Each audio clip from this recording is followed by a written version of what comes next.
அனைவருக்கும் வணக்கம். Central 2 trailer, 2 song எல்லாமே ஒரு எமோஷ்னல் ஃபேக்டராக இருந்தது.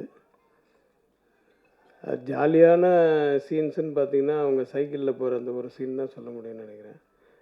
தண்ணி அடிக்கிறத பற்றி நான் சொல்லலை. தண்ணி அடித்தா அது ஜாலி கிடையாது. கவுண்டமணி ஒரு படத்தில் சொல்லியிருப்பார், ஞாபகம் இருக்காது, இவ்வளோ கஷ்டப்பட்டு அடிக்கிறோம், ஜாலியாக அடிக்கிறேன்னு சொல்கிறீங்களா? அது மாதிரி ஏன் அதை சொல்கிறேன் அப்படின்னா, நான் இந்த யூனிட்டில் எனக்கு யாருமே தெரியாது. இங்கே வந்ததுக்கப்புறம் தான் சரி ஓகே நமக்கு தெரிஞ்சவர் ஆர்வி உதயகுமார் வந்திருக்காரு. அஃப்கோர்ஸ் நான் வந்ததே இங்கே பேரரசுக்கு தான் வந்தேன். பேரரசுக்கு அவர் ஒரு லீட் ரோல் பண்ணியிருக்கேன் அப்படின்னு சொன்னார். கண்டிப்பாக நம்ம போய் வாழ்த்தணும் அப்படின்றதுனால தான் நான் வீட்டில் ஒரு ஃபங்க்ஷன் ஒன்றும் இல்லை, ஒரு கிராண்ட் டாட்டருக்கு பர்த்டே ஃபங்க்ஷன் அது நடந்துகிட்ருக்கு. சரி வந்துட்டு தலை காமிச்சிட்டு போகலாம் அப்படின்னு வந்தேன். அப்புறம் பார்த்தா நம்ம ட்ரம்ஸ் சிவமணி அவர் இங்கே வந்ததுக்கு காரணம் அவருடைய ஃப்ரெண்டு மியூசிக் டைரக்டர் அப்படின்னு சொன்னார். இவர் அண்ணங்கிட்ட தான் அவர் பியானோ கற்றுக்கிட்டார் அப்படின்னு சொன்னார். ஸோ ஏதோ ஒரு கனெக்ஷனில் தான் எல்லாருமே உள்ளே வர முடியும். எப்படி சென்ட்ரலில் எல்லாரும் ஒன்றா இறங்கினாலும் ஒவ்வொருத்தரும் ஒவ்வொரு திசைக்கு போயிடுவாங்க. ஆனால் சென்ட்ரலுக்கு வந்து தானே ஆகணும், எங்கே வெளியூர் போகிறோம், அந்த மாதிரி வந்திருக்கோம். ஸோ சென்ட்ரல் இந்த படம் மிகப்பெரிய வெற்றி அடையணும். பேரரசுக்கு என்னுடைய மனப்பூர்வமான வாழ்த்துக்கள்.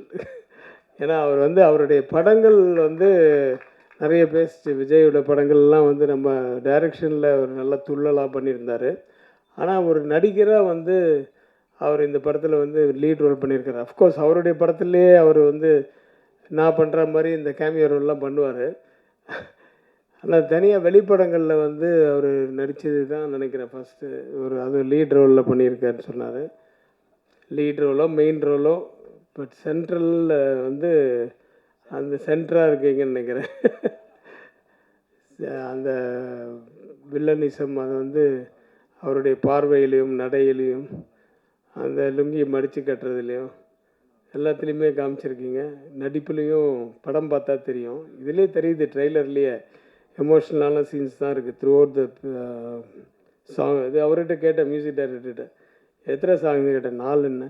இது 2 ஒரு எமோஷ்னலான சாங்கு, இன்னும் 2 அதுவும் அப்படி தான் சார் அப்படின்ட்டாரு. ஏன் ஜாலியான சாங்கை போடலன்னு கேட்கலான்னு வந்தேன். இல்லை அதுவும் கிட்டத்தட்ட இந்த மாதிரி தான் அப்படின்னாரு. ஸோ கதைக்கு ஏற்ற மாதிரி ஒரு மியூசிக் அது அவரால் என்ன முடியுமோ அந்த அளவுக்கு மேக்ஸிமம் கொடுத்துருக்காரு.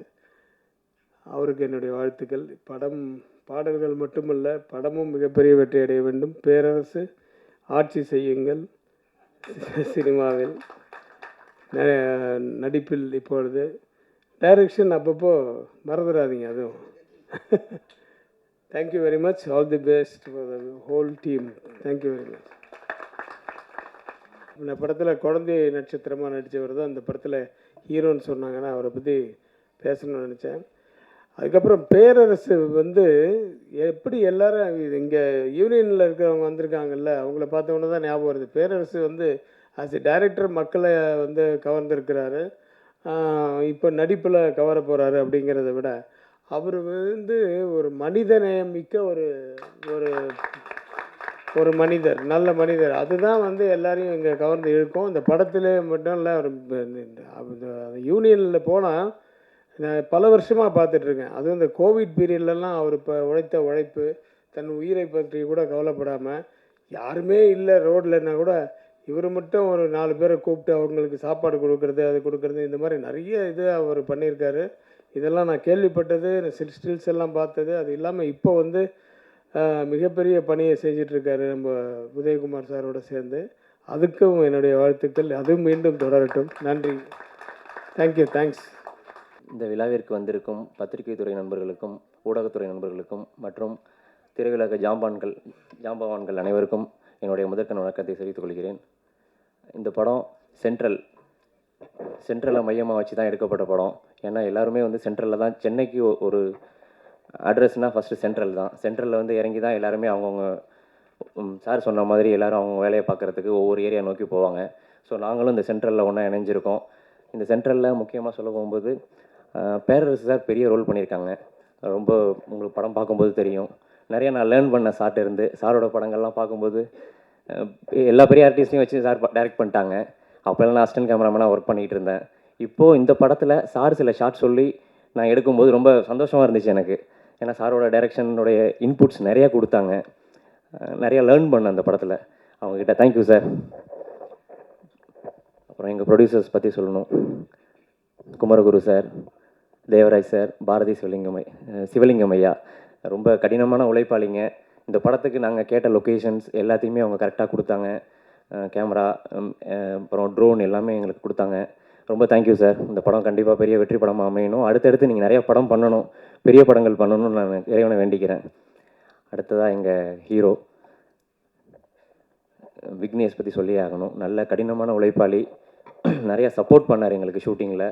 நல்லா எங்களுக்கு நிறைய ஒரு ஹீரோ வச்சு பண்ணும்போது அவங்களோட இன்ட்ரெஸ்ட் அதிகமாக இருக்க தான் நாங்கள் இன்னும் ஷார்ட்ஸ் நிறைய எடுக்க முடியும். அதிலெல்லாம் அவர் ரொம்ப சப்போர்ட் பண்ணார். தேங்க்யூ விக்னேஷ். அப்புறம் எங்கள் ஹீரோயின் அவங்களும் நல்லா பண்ணியிருந்தாங்க. ஏதோ இன்றைக்கி வர முடியலன்னு நினைக்கிறேன். ரொம்ப நல்லா பண்ணியிருந்தாங்க. தேங்க்யூ. அப்புறம் இந்த ஹோல் டீம் எல்லாருக்கும், மியூசிக் டைரக்டர் சாருக்கும் நான் என்னுடைய நன்றிகளை சொல்லிக்கிறேன். ஏன்னா நிறைய ஷார்ட்ஸ் எடுத்ததுக்கு அவங்களுடைய ரீரெக்கார்டிங் தான் நிறைய ஸ்கோர் பண்ணியிருக்கு. Thank you sir. தேங்க்யூ. இந்த படத்தோட இயக்குனர் பாரதி சிவலிங்கம். அவர் என்னுடைய நண்பர். அவர் நான் அசிஸ்டன்ட் கேமராமேனாக இருக்கும்போதுலேருந்து அவர் எனக்கு பழக்கம். நல்ல கடினமான உழைப்பாளி. அவர் நிறையா ஸ்கிரிப்டை எடுத்துக்கிட்டு நிறையா ப்ரொடக்ஷன்ஸ் எல்லாம் போய் ட்ரை பண்ணிகிட்டு இருந்தார். அப்போது ஒவ்வொரு தடவையும் அவருக்கு தோல்வி தான் அதிகமாக இருந்துச்சு. சொல்லிக்கிட்டே இருப்பார் என்கிட்ட, இன்னும் இது நடக்கலைண்ணே, ஒன்றும் இல்லை கவலைப்படாதீங்க, கண்டிப்பாக நடக்கும் ஒரு நாள் அப்படின்னு. அது இப்போது நடந்துருச்சு. சின்ன படமாக இருந்தாலும் ஹார்ட் ஒர்க் பண்ணியிருக்கோம். நிச்சயமாக இந்த படம் ஒரு துவக்கமாக இருக்கும். அடுத்தது டெஃபினட்டாக அடுத்தடுத்து நெக்ஸ்ட் படம் நெக்ஸ்ட் லெவலில் பண்ணுவோன்ற நம்பிக்கை எனக்கு இருக்குது. தேங்க்யூ பாரதி. தேங்க்யூ. சேர்ந்து பயணிப்போம். Thank you sir. எல்லாருக்கும் என்னுடைய நன்றிகளை தெரிவிக்கிறேன். தேங்க்யூ. இங்கு வந்திருக்கும் ப்ரெஸ் அண்ட் மீடியாஸ் நண்பர்கள் அனைவருக்கும் மனமார்ந்த வாழ்த்துக்கள், நன்றிகள். அதே மாதிரி இங்கே வந்து பெரிய பெரிய ஜாம்பவான்லாம் வந்திருக்கீங்க.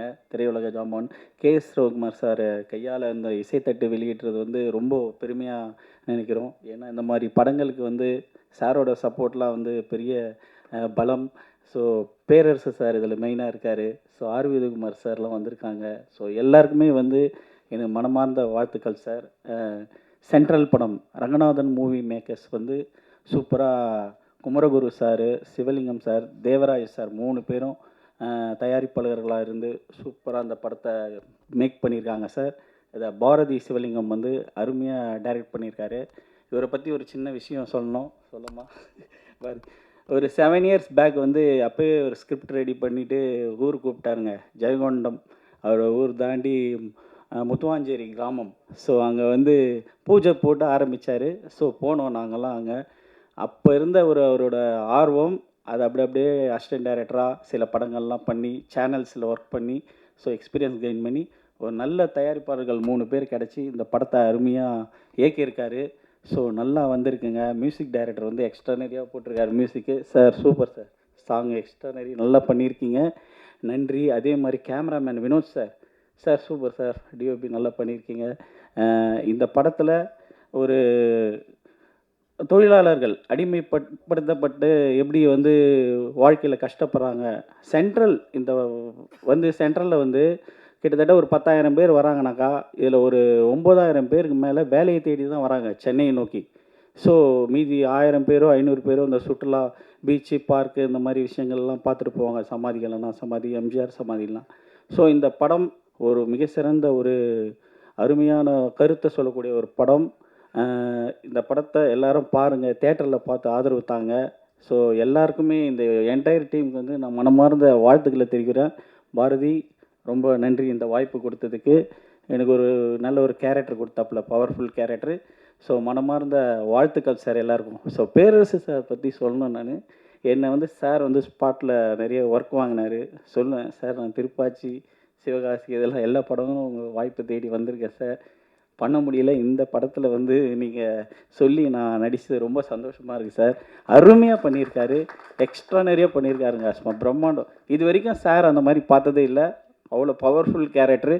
அருமையாக வந்திருக்கு சார். ரொம்ப நன்றி நன்றி சார். வாழ்த்துக்கள் எல்லாருக்கும். தேங்க்யூ. மேடையில் அமர்ந்திருக்கிற இயக்குனர்கள் மற்றும் ஜாமான்கள் அனைவருக்கும் என்னுடைய வணக்கங்களை தெரிவிச்சுக்கிறேன். மேதகு படத்துக்கு அப்புறம் நான் பட வாய்ப்பு இல்லாமல் நிறைய படங்கள் தேடிட்டு இருந்தப்போ பாரதி சார் தான் எனக்கு ஒரு நல்ல வாய்ப்பு கொடுத்தாரு. அவருக்கு என்னன்னும் நான் நன்றியாக இருப்பேன். அது மட்டும் இல்லை, ஷூட்டிங் ஸ்பாட்டில் எனக்கு ரொம்ப உதவியாக இருந்தார். இந்த படத்தில் பார்த்தீங்கன்னா பேரரசு சார் ஒரு மாசான ஆக்ஷன் கேரக்டரில் நடிச்சிருக்காரு, வில்லன் கேரக்டர். படம் சூப்பராக வந்திருக்கு. அதே மாதிரி தர்ஷன் சாருக்கு என்னோட நன்றிகள். அவர் கூடவே நான் ரொம்ப வருஷமாக பயணிச்சிட்ருக்கேன். சித்தா படத்துக்கு அப்புறம் இந்த படத்தில் அவர் சூப்பராக ஒரு கேரக்டர் பண்ணியிருக்காரு, மாசா. அதே மாதிரி பாரதி சாரும் நல்லா பண்ணியிருக்காரு. இந்த படத்தோட ஹீரோ காக்கா முட்டை விக்னேஷ், அவர் பார்த்தீங்கன்னா ஷூட்டிங் ஸ்பாட்டில் எல்லா விதத்துலேயும் ஒத்துழைப்பு கொடுத்தாரு. அவருக்கு என்னுடைய நன்றிகள். அதே மாதிரி அவர் என்னோட மகன் கேரக்டர் பண்ணியிருக்காரு. அப்பா மகன் கேரக்டர் பார்த்தீங்கன்னா அந்த சிங்க்கு கரெக்டாக அவர் கூட அமைஞ்சது. அதுக்காக அவருக்கு நன்றியை தெரிவிச்சுக்கிறேன். இந்த படத்தோட தயாரிப்பாளர்கள் பார்த்தீங்கன்னா எந்த ஒரு பந்தாவும் இல்லாமல் எங்களுக்கு ஸ்பாட்டில் நிறைய சப்போர்ட் பண்ணாங்க. அது மட்டும் இல்லாமல் இந்த படம் நல்லபடியாக வந்திருக்கிறதுக்கு எல்லாருமே கடுமையாக உழைச்சிருக்காங்க. இந்த படம் வெற்றி பெறத்துக்கு நீங்கள் எல்லாருமே நல்ல ஒத்துழைப்பு கொடுக்கணும். சென்ட்ரல் ஒரு மாசான டைட்டில், மாசான வெற்றி பெறத்துக்கு உங்கள் எல்லாருடைய ஆசீர்வாதம் கேட்டு நன்றி, வணக்கம். அனைவருக்கும் வணக்கம். சென்ட்ரல் படத்தினுடைய ஆடியோ வெளியீட்டு விழாவிற்கு வருகிறந்திருக்கக்கூடிய திரையுலகை சார்ந்திருக்கக்கூடியவர்கள், ஊடக நண்பர்கள், திரைப்பட குழுவினர் அனைவருக்கும் என்னுடைய பணிவார்ந்த வணக்கத்தை தெரிவித்துக் கொள்கின்றேன். இந்த ஆடியோவை வெளியிட்டு இங்கே அமர்ந்திருக்கக்கூடிய திரையுலகில் ஒரு ஆகச்சிறந்த ஆளுமையாக இருக்கக்கூடிய இயக்குநர்களில் குறிப்பிடத்தக்கவர் மரியாதைக்குரிய KS ரவிக்குமார் சார் அவர்கள். அதேபோன்று திரைத்துறையில் கொங்கு மண்டலத்தினுடைய அந்த சொல்லாடலை மிகப்பெரிய அளவில் அறிமுகப்படுத்தியவர் RV உதயகுமார் இயக்குனர் அவர்கள். மற்றும் இந்த படத்தில் ஒரு இயக்குனராக இருந்து ஒரு சிறந்த வில்லனாக அறிமுகமாக இருக்கக்கூடிய இயக்குனர் நடிகர் பேரரசு சார் அவர்கள்.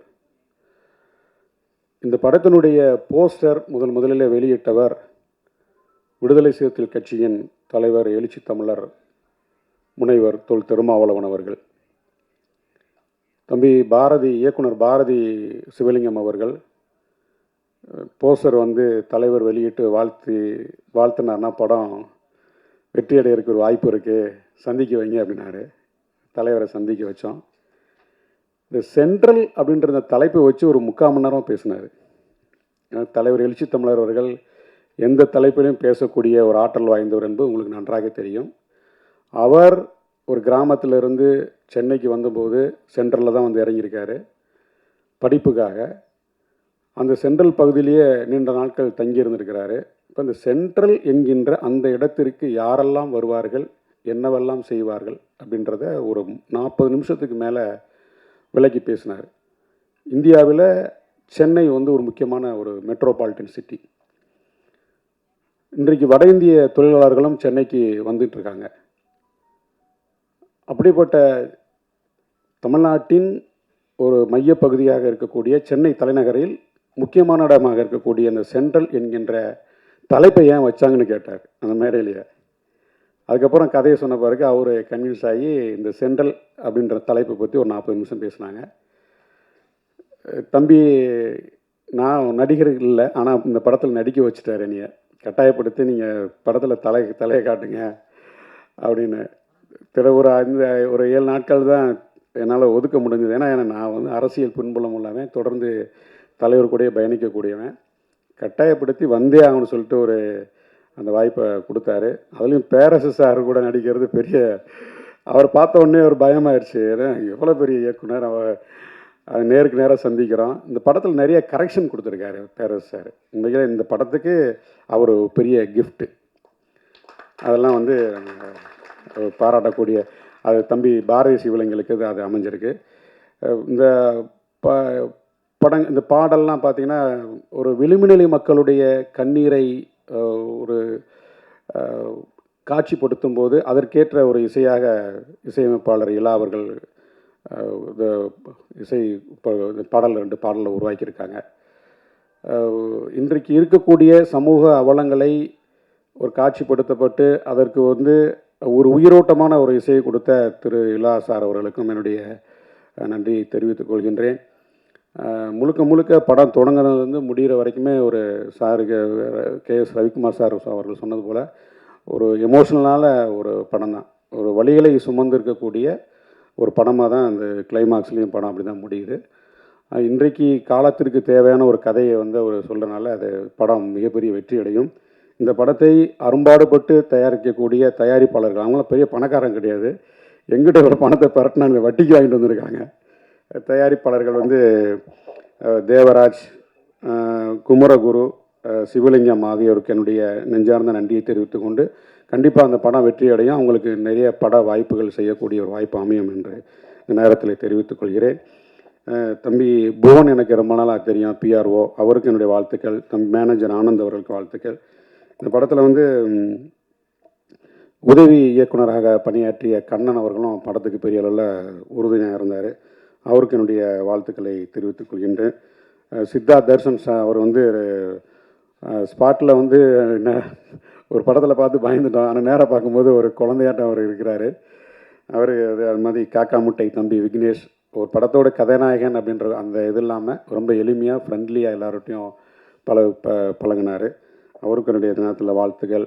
குணா அவர்கள், ராஜா அவர்கள், கேமராமேன் வினோத் காந்தி, ஹீரோயின் சோனி ஆகியோருக்கும் என்னுடைய நெஞ்சார்ந்த வாழ்த்துக்களை தெரிவித்துக் கொள்கின்றேன்.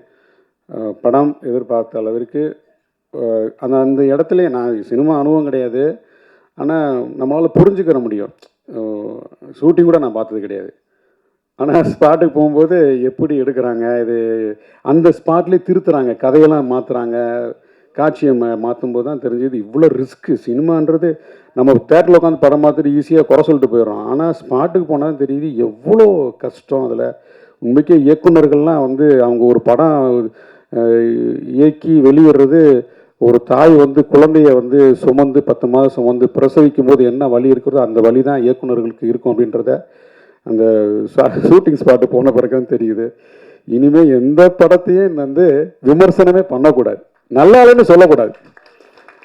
ஏன்னா தயாரிப்பாளர்கள் ஒரு நோக்கத்தோடு வர்றாங்க, இயக்குநர்கள் ஒரு நோக்கத்தோடு வர்றாங்க, அவங்க நோக்கத்தை ஒரு காட்சிப்படுத்துகிறாங்க, அவ்வளோதான். அதனால் எந்த படமாக இருந்தாலும் நம்ம வாழ்த்துவோம், இந்த படத்தையும் நாம் வாழ்த்துவோம்.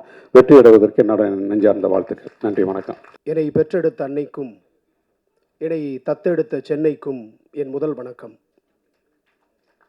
எனது 1ஆம் வகுப்பு ஆசிரியர்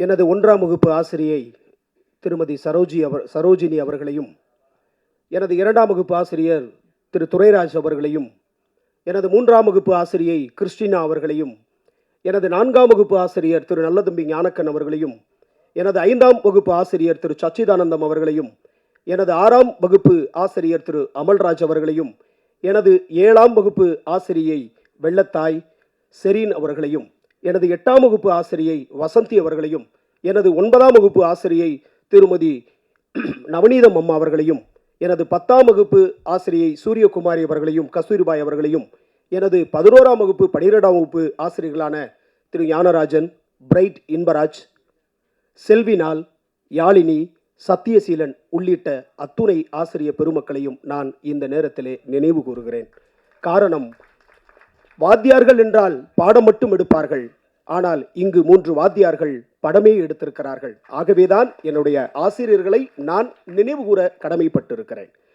ஏன் ஆசிரியர் அவர்கள் படம் எடுத்திருக்கிறார் என்று சொன்னால், இங்கே படித்தவன் சொன்னால் இங்கே எவனும் கேட்கறதில்ல, ஆனால் நடித்தவன் சொன்னால் கேட்குறான். அதனால தான் அவங்க படம் எடுக்க வந்திருப்பார்களோ என்பது எனக்கான ஒரு ஐயம். ஆனால் கதை சாராம்சம் அவர்கள் கேட்டிருக்கிறார்கள். இந்த கதையை பண்ண வேண்டும் என்கின்ற உந்துதல் அவர்களுக்கு இருந்திருக்கிறது. எனவே 3 தயாரிப்பாளர் அவர்களையும் நான் நெஞ்சார வாழ்த்துகிறேன். இந்த படத்திலே குழுவினரிலே எனக்கு அண்ணன் பேரரசு அவர்களை இது தவிரவும் அண்ணன் வந்திருக்கிற சிறப்பு விருந்தினர் அண்ணன் ஆர்வி உதயகுமார் அவர்களை தவிர வேறு யாருமே பரிச்சயம் இல்லை. ஆனால் சிம்மநகர் டீ கடையிலே நான் டீ சாப்பிட்டு கொண்டிருந்த பொழுது இயக்குனர் பாரதி சிவலிங்கம் அவர்கள் என்னை சந்திக்கிறார்.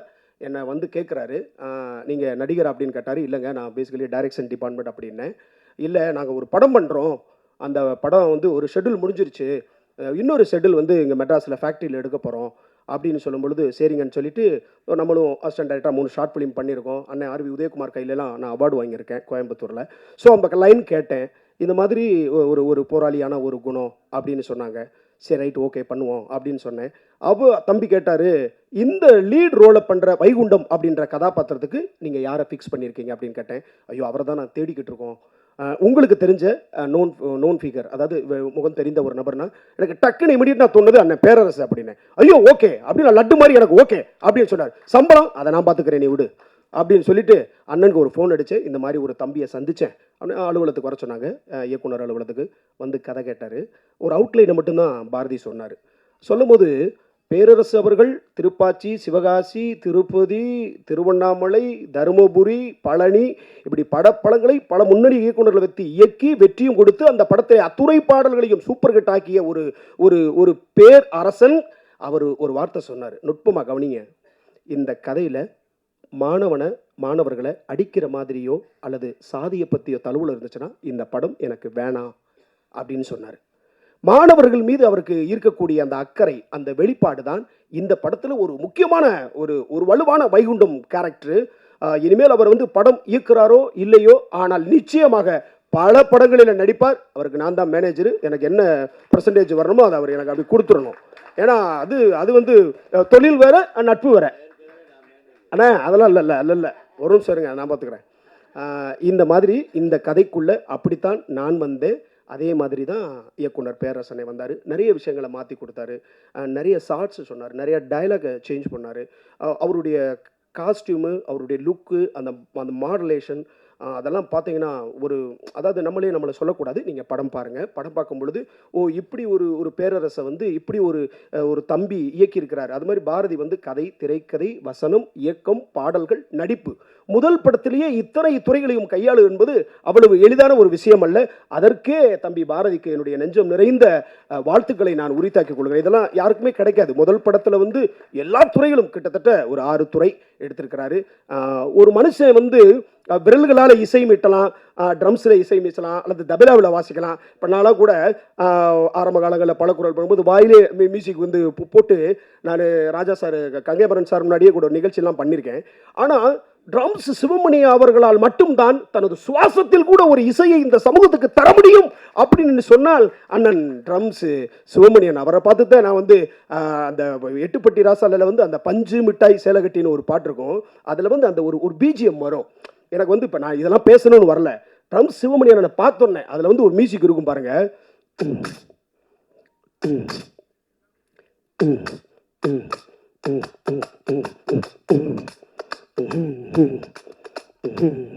அந்த பஞ்சு மிட்டாய் சேலை கட்டி அப்படி வரும்.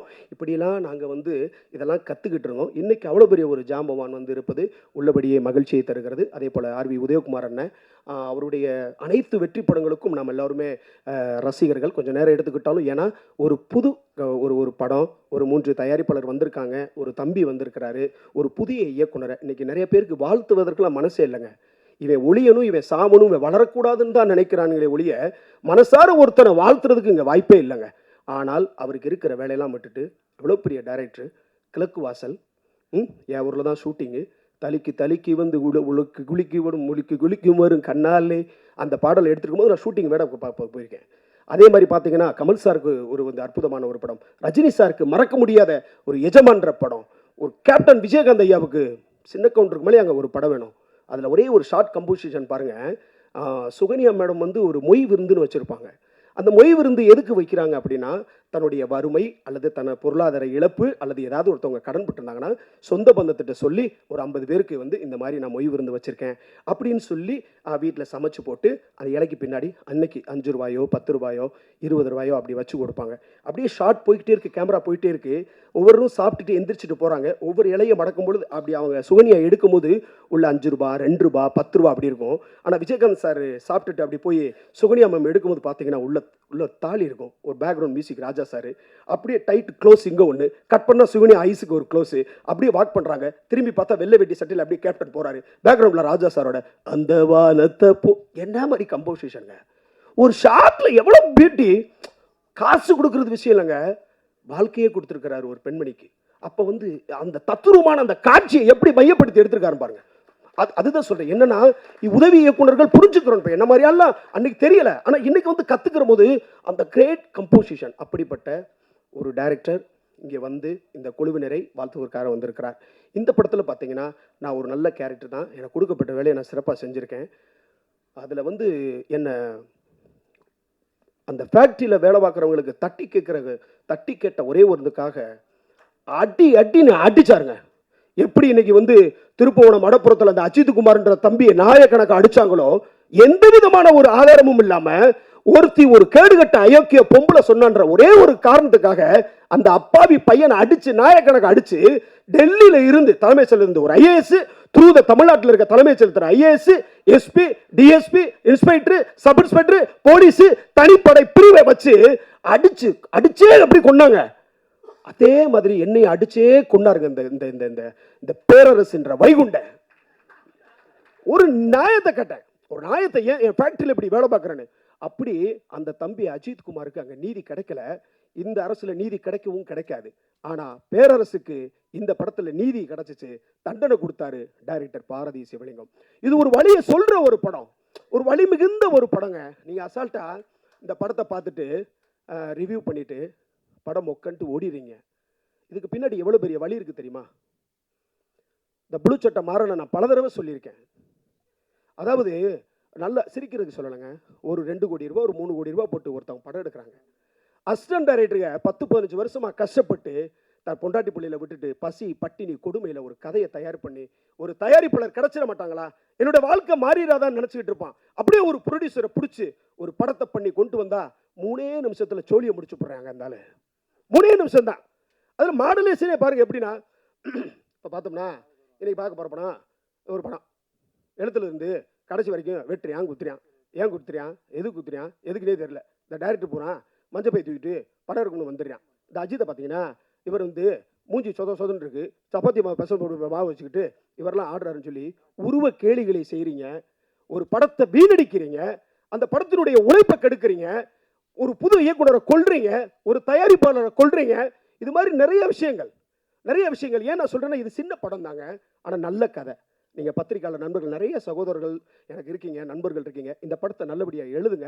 இந்த படம் உயிர் பெறும் பொழுது இன்னொரு படைப்பு உயிராகிறது. இன்னொரு படைப்பு வருகிற போது இன்னும் 100 பேருக்கு இயக்குனர் வேலை செய்வதற்கான ஒரு வாய்ப்பு கொடுக்கிறார். அதே மாதிரி நடிகர் நிலை கொச்சமாக பேசுவது, அந்த நடிகை அவ கூடப்படுத்தா, இந்த நடிகை இவ கூடப்படுத்த, இந்த கேடுகட்ட பைல்வான் ரங்கநாதன் மாதிரி வாழ்க்கையை தொலைச்சிடாதீங்க. இன்னைக்கு அசால்ட்டா ஒரு வார்த்தையை சொல்லிட்டு போயிடுவாங்க இந்த நடிகை அவர் கூட அப்படின்னு. ஆனால் இன்னைக்கு உளவியல் சிக்கல் என்னன்னா, இன்னைக்கு அந்த நடிகை வந்து இன்னைக்கு ஒரு திருமணம் முடிச்சு அவங்களுக்கு 2 பிள்ளைங்க இருக்கலாம். இன்னைக்கு யூடியூப்ல அதை கேட்கும் பொழுது அந்த பிள்ளைக்கு ஒளிவியல் ரீதியாக எவ்வளவு பாதிப்பு இருக்கும். அந்த வீட்டில் பேரண்ட்ஸ் நம்ம அம்மா அப்படியா நம்ம அப்பா அப்படி ஆகும்போது இந்த சிக்கலே தெரியாம இந்த போலீஸ்காரங்களாலே பொறிக்காதான் இருப்பாங்க போல. அது மாதிரி தான் இந்த பைல்வான் ரங்கநாதனும். ஏன் இப்படின்னா இது என்னுடைய கடமை, நீ எனக்கு வாய்ப்பு கொடுக்காம போ, எனக்கு அதெல்லாம் தேவையில்லை. ஆனால் சினிமா இயக்குநர்களுக்கும் நடிகர்களுக்கும் ஒரு பிரச்சனைனா நான் முதலாள குரல் கொடுப்பாங்க. அப்படித்தாங்க ஸ்ரீகாந்துக்கு இன்னைக்கு பிணையில் எடுத்திருக்கேன்.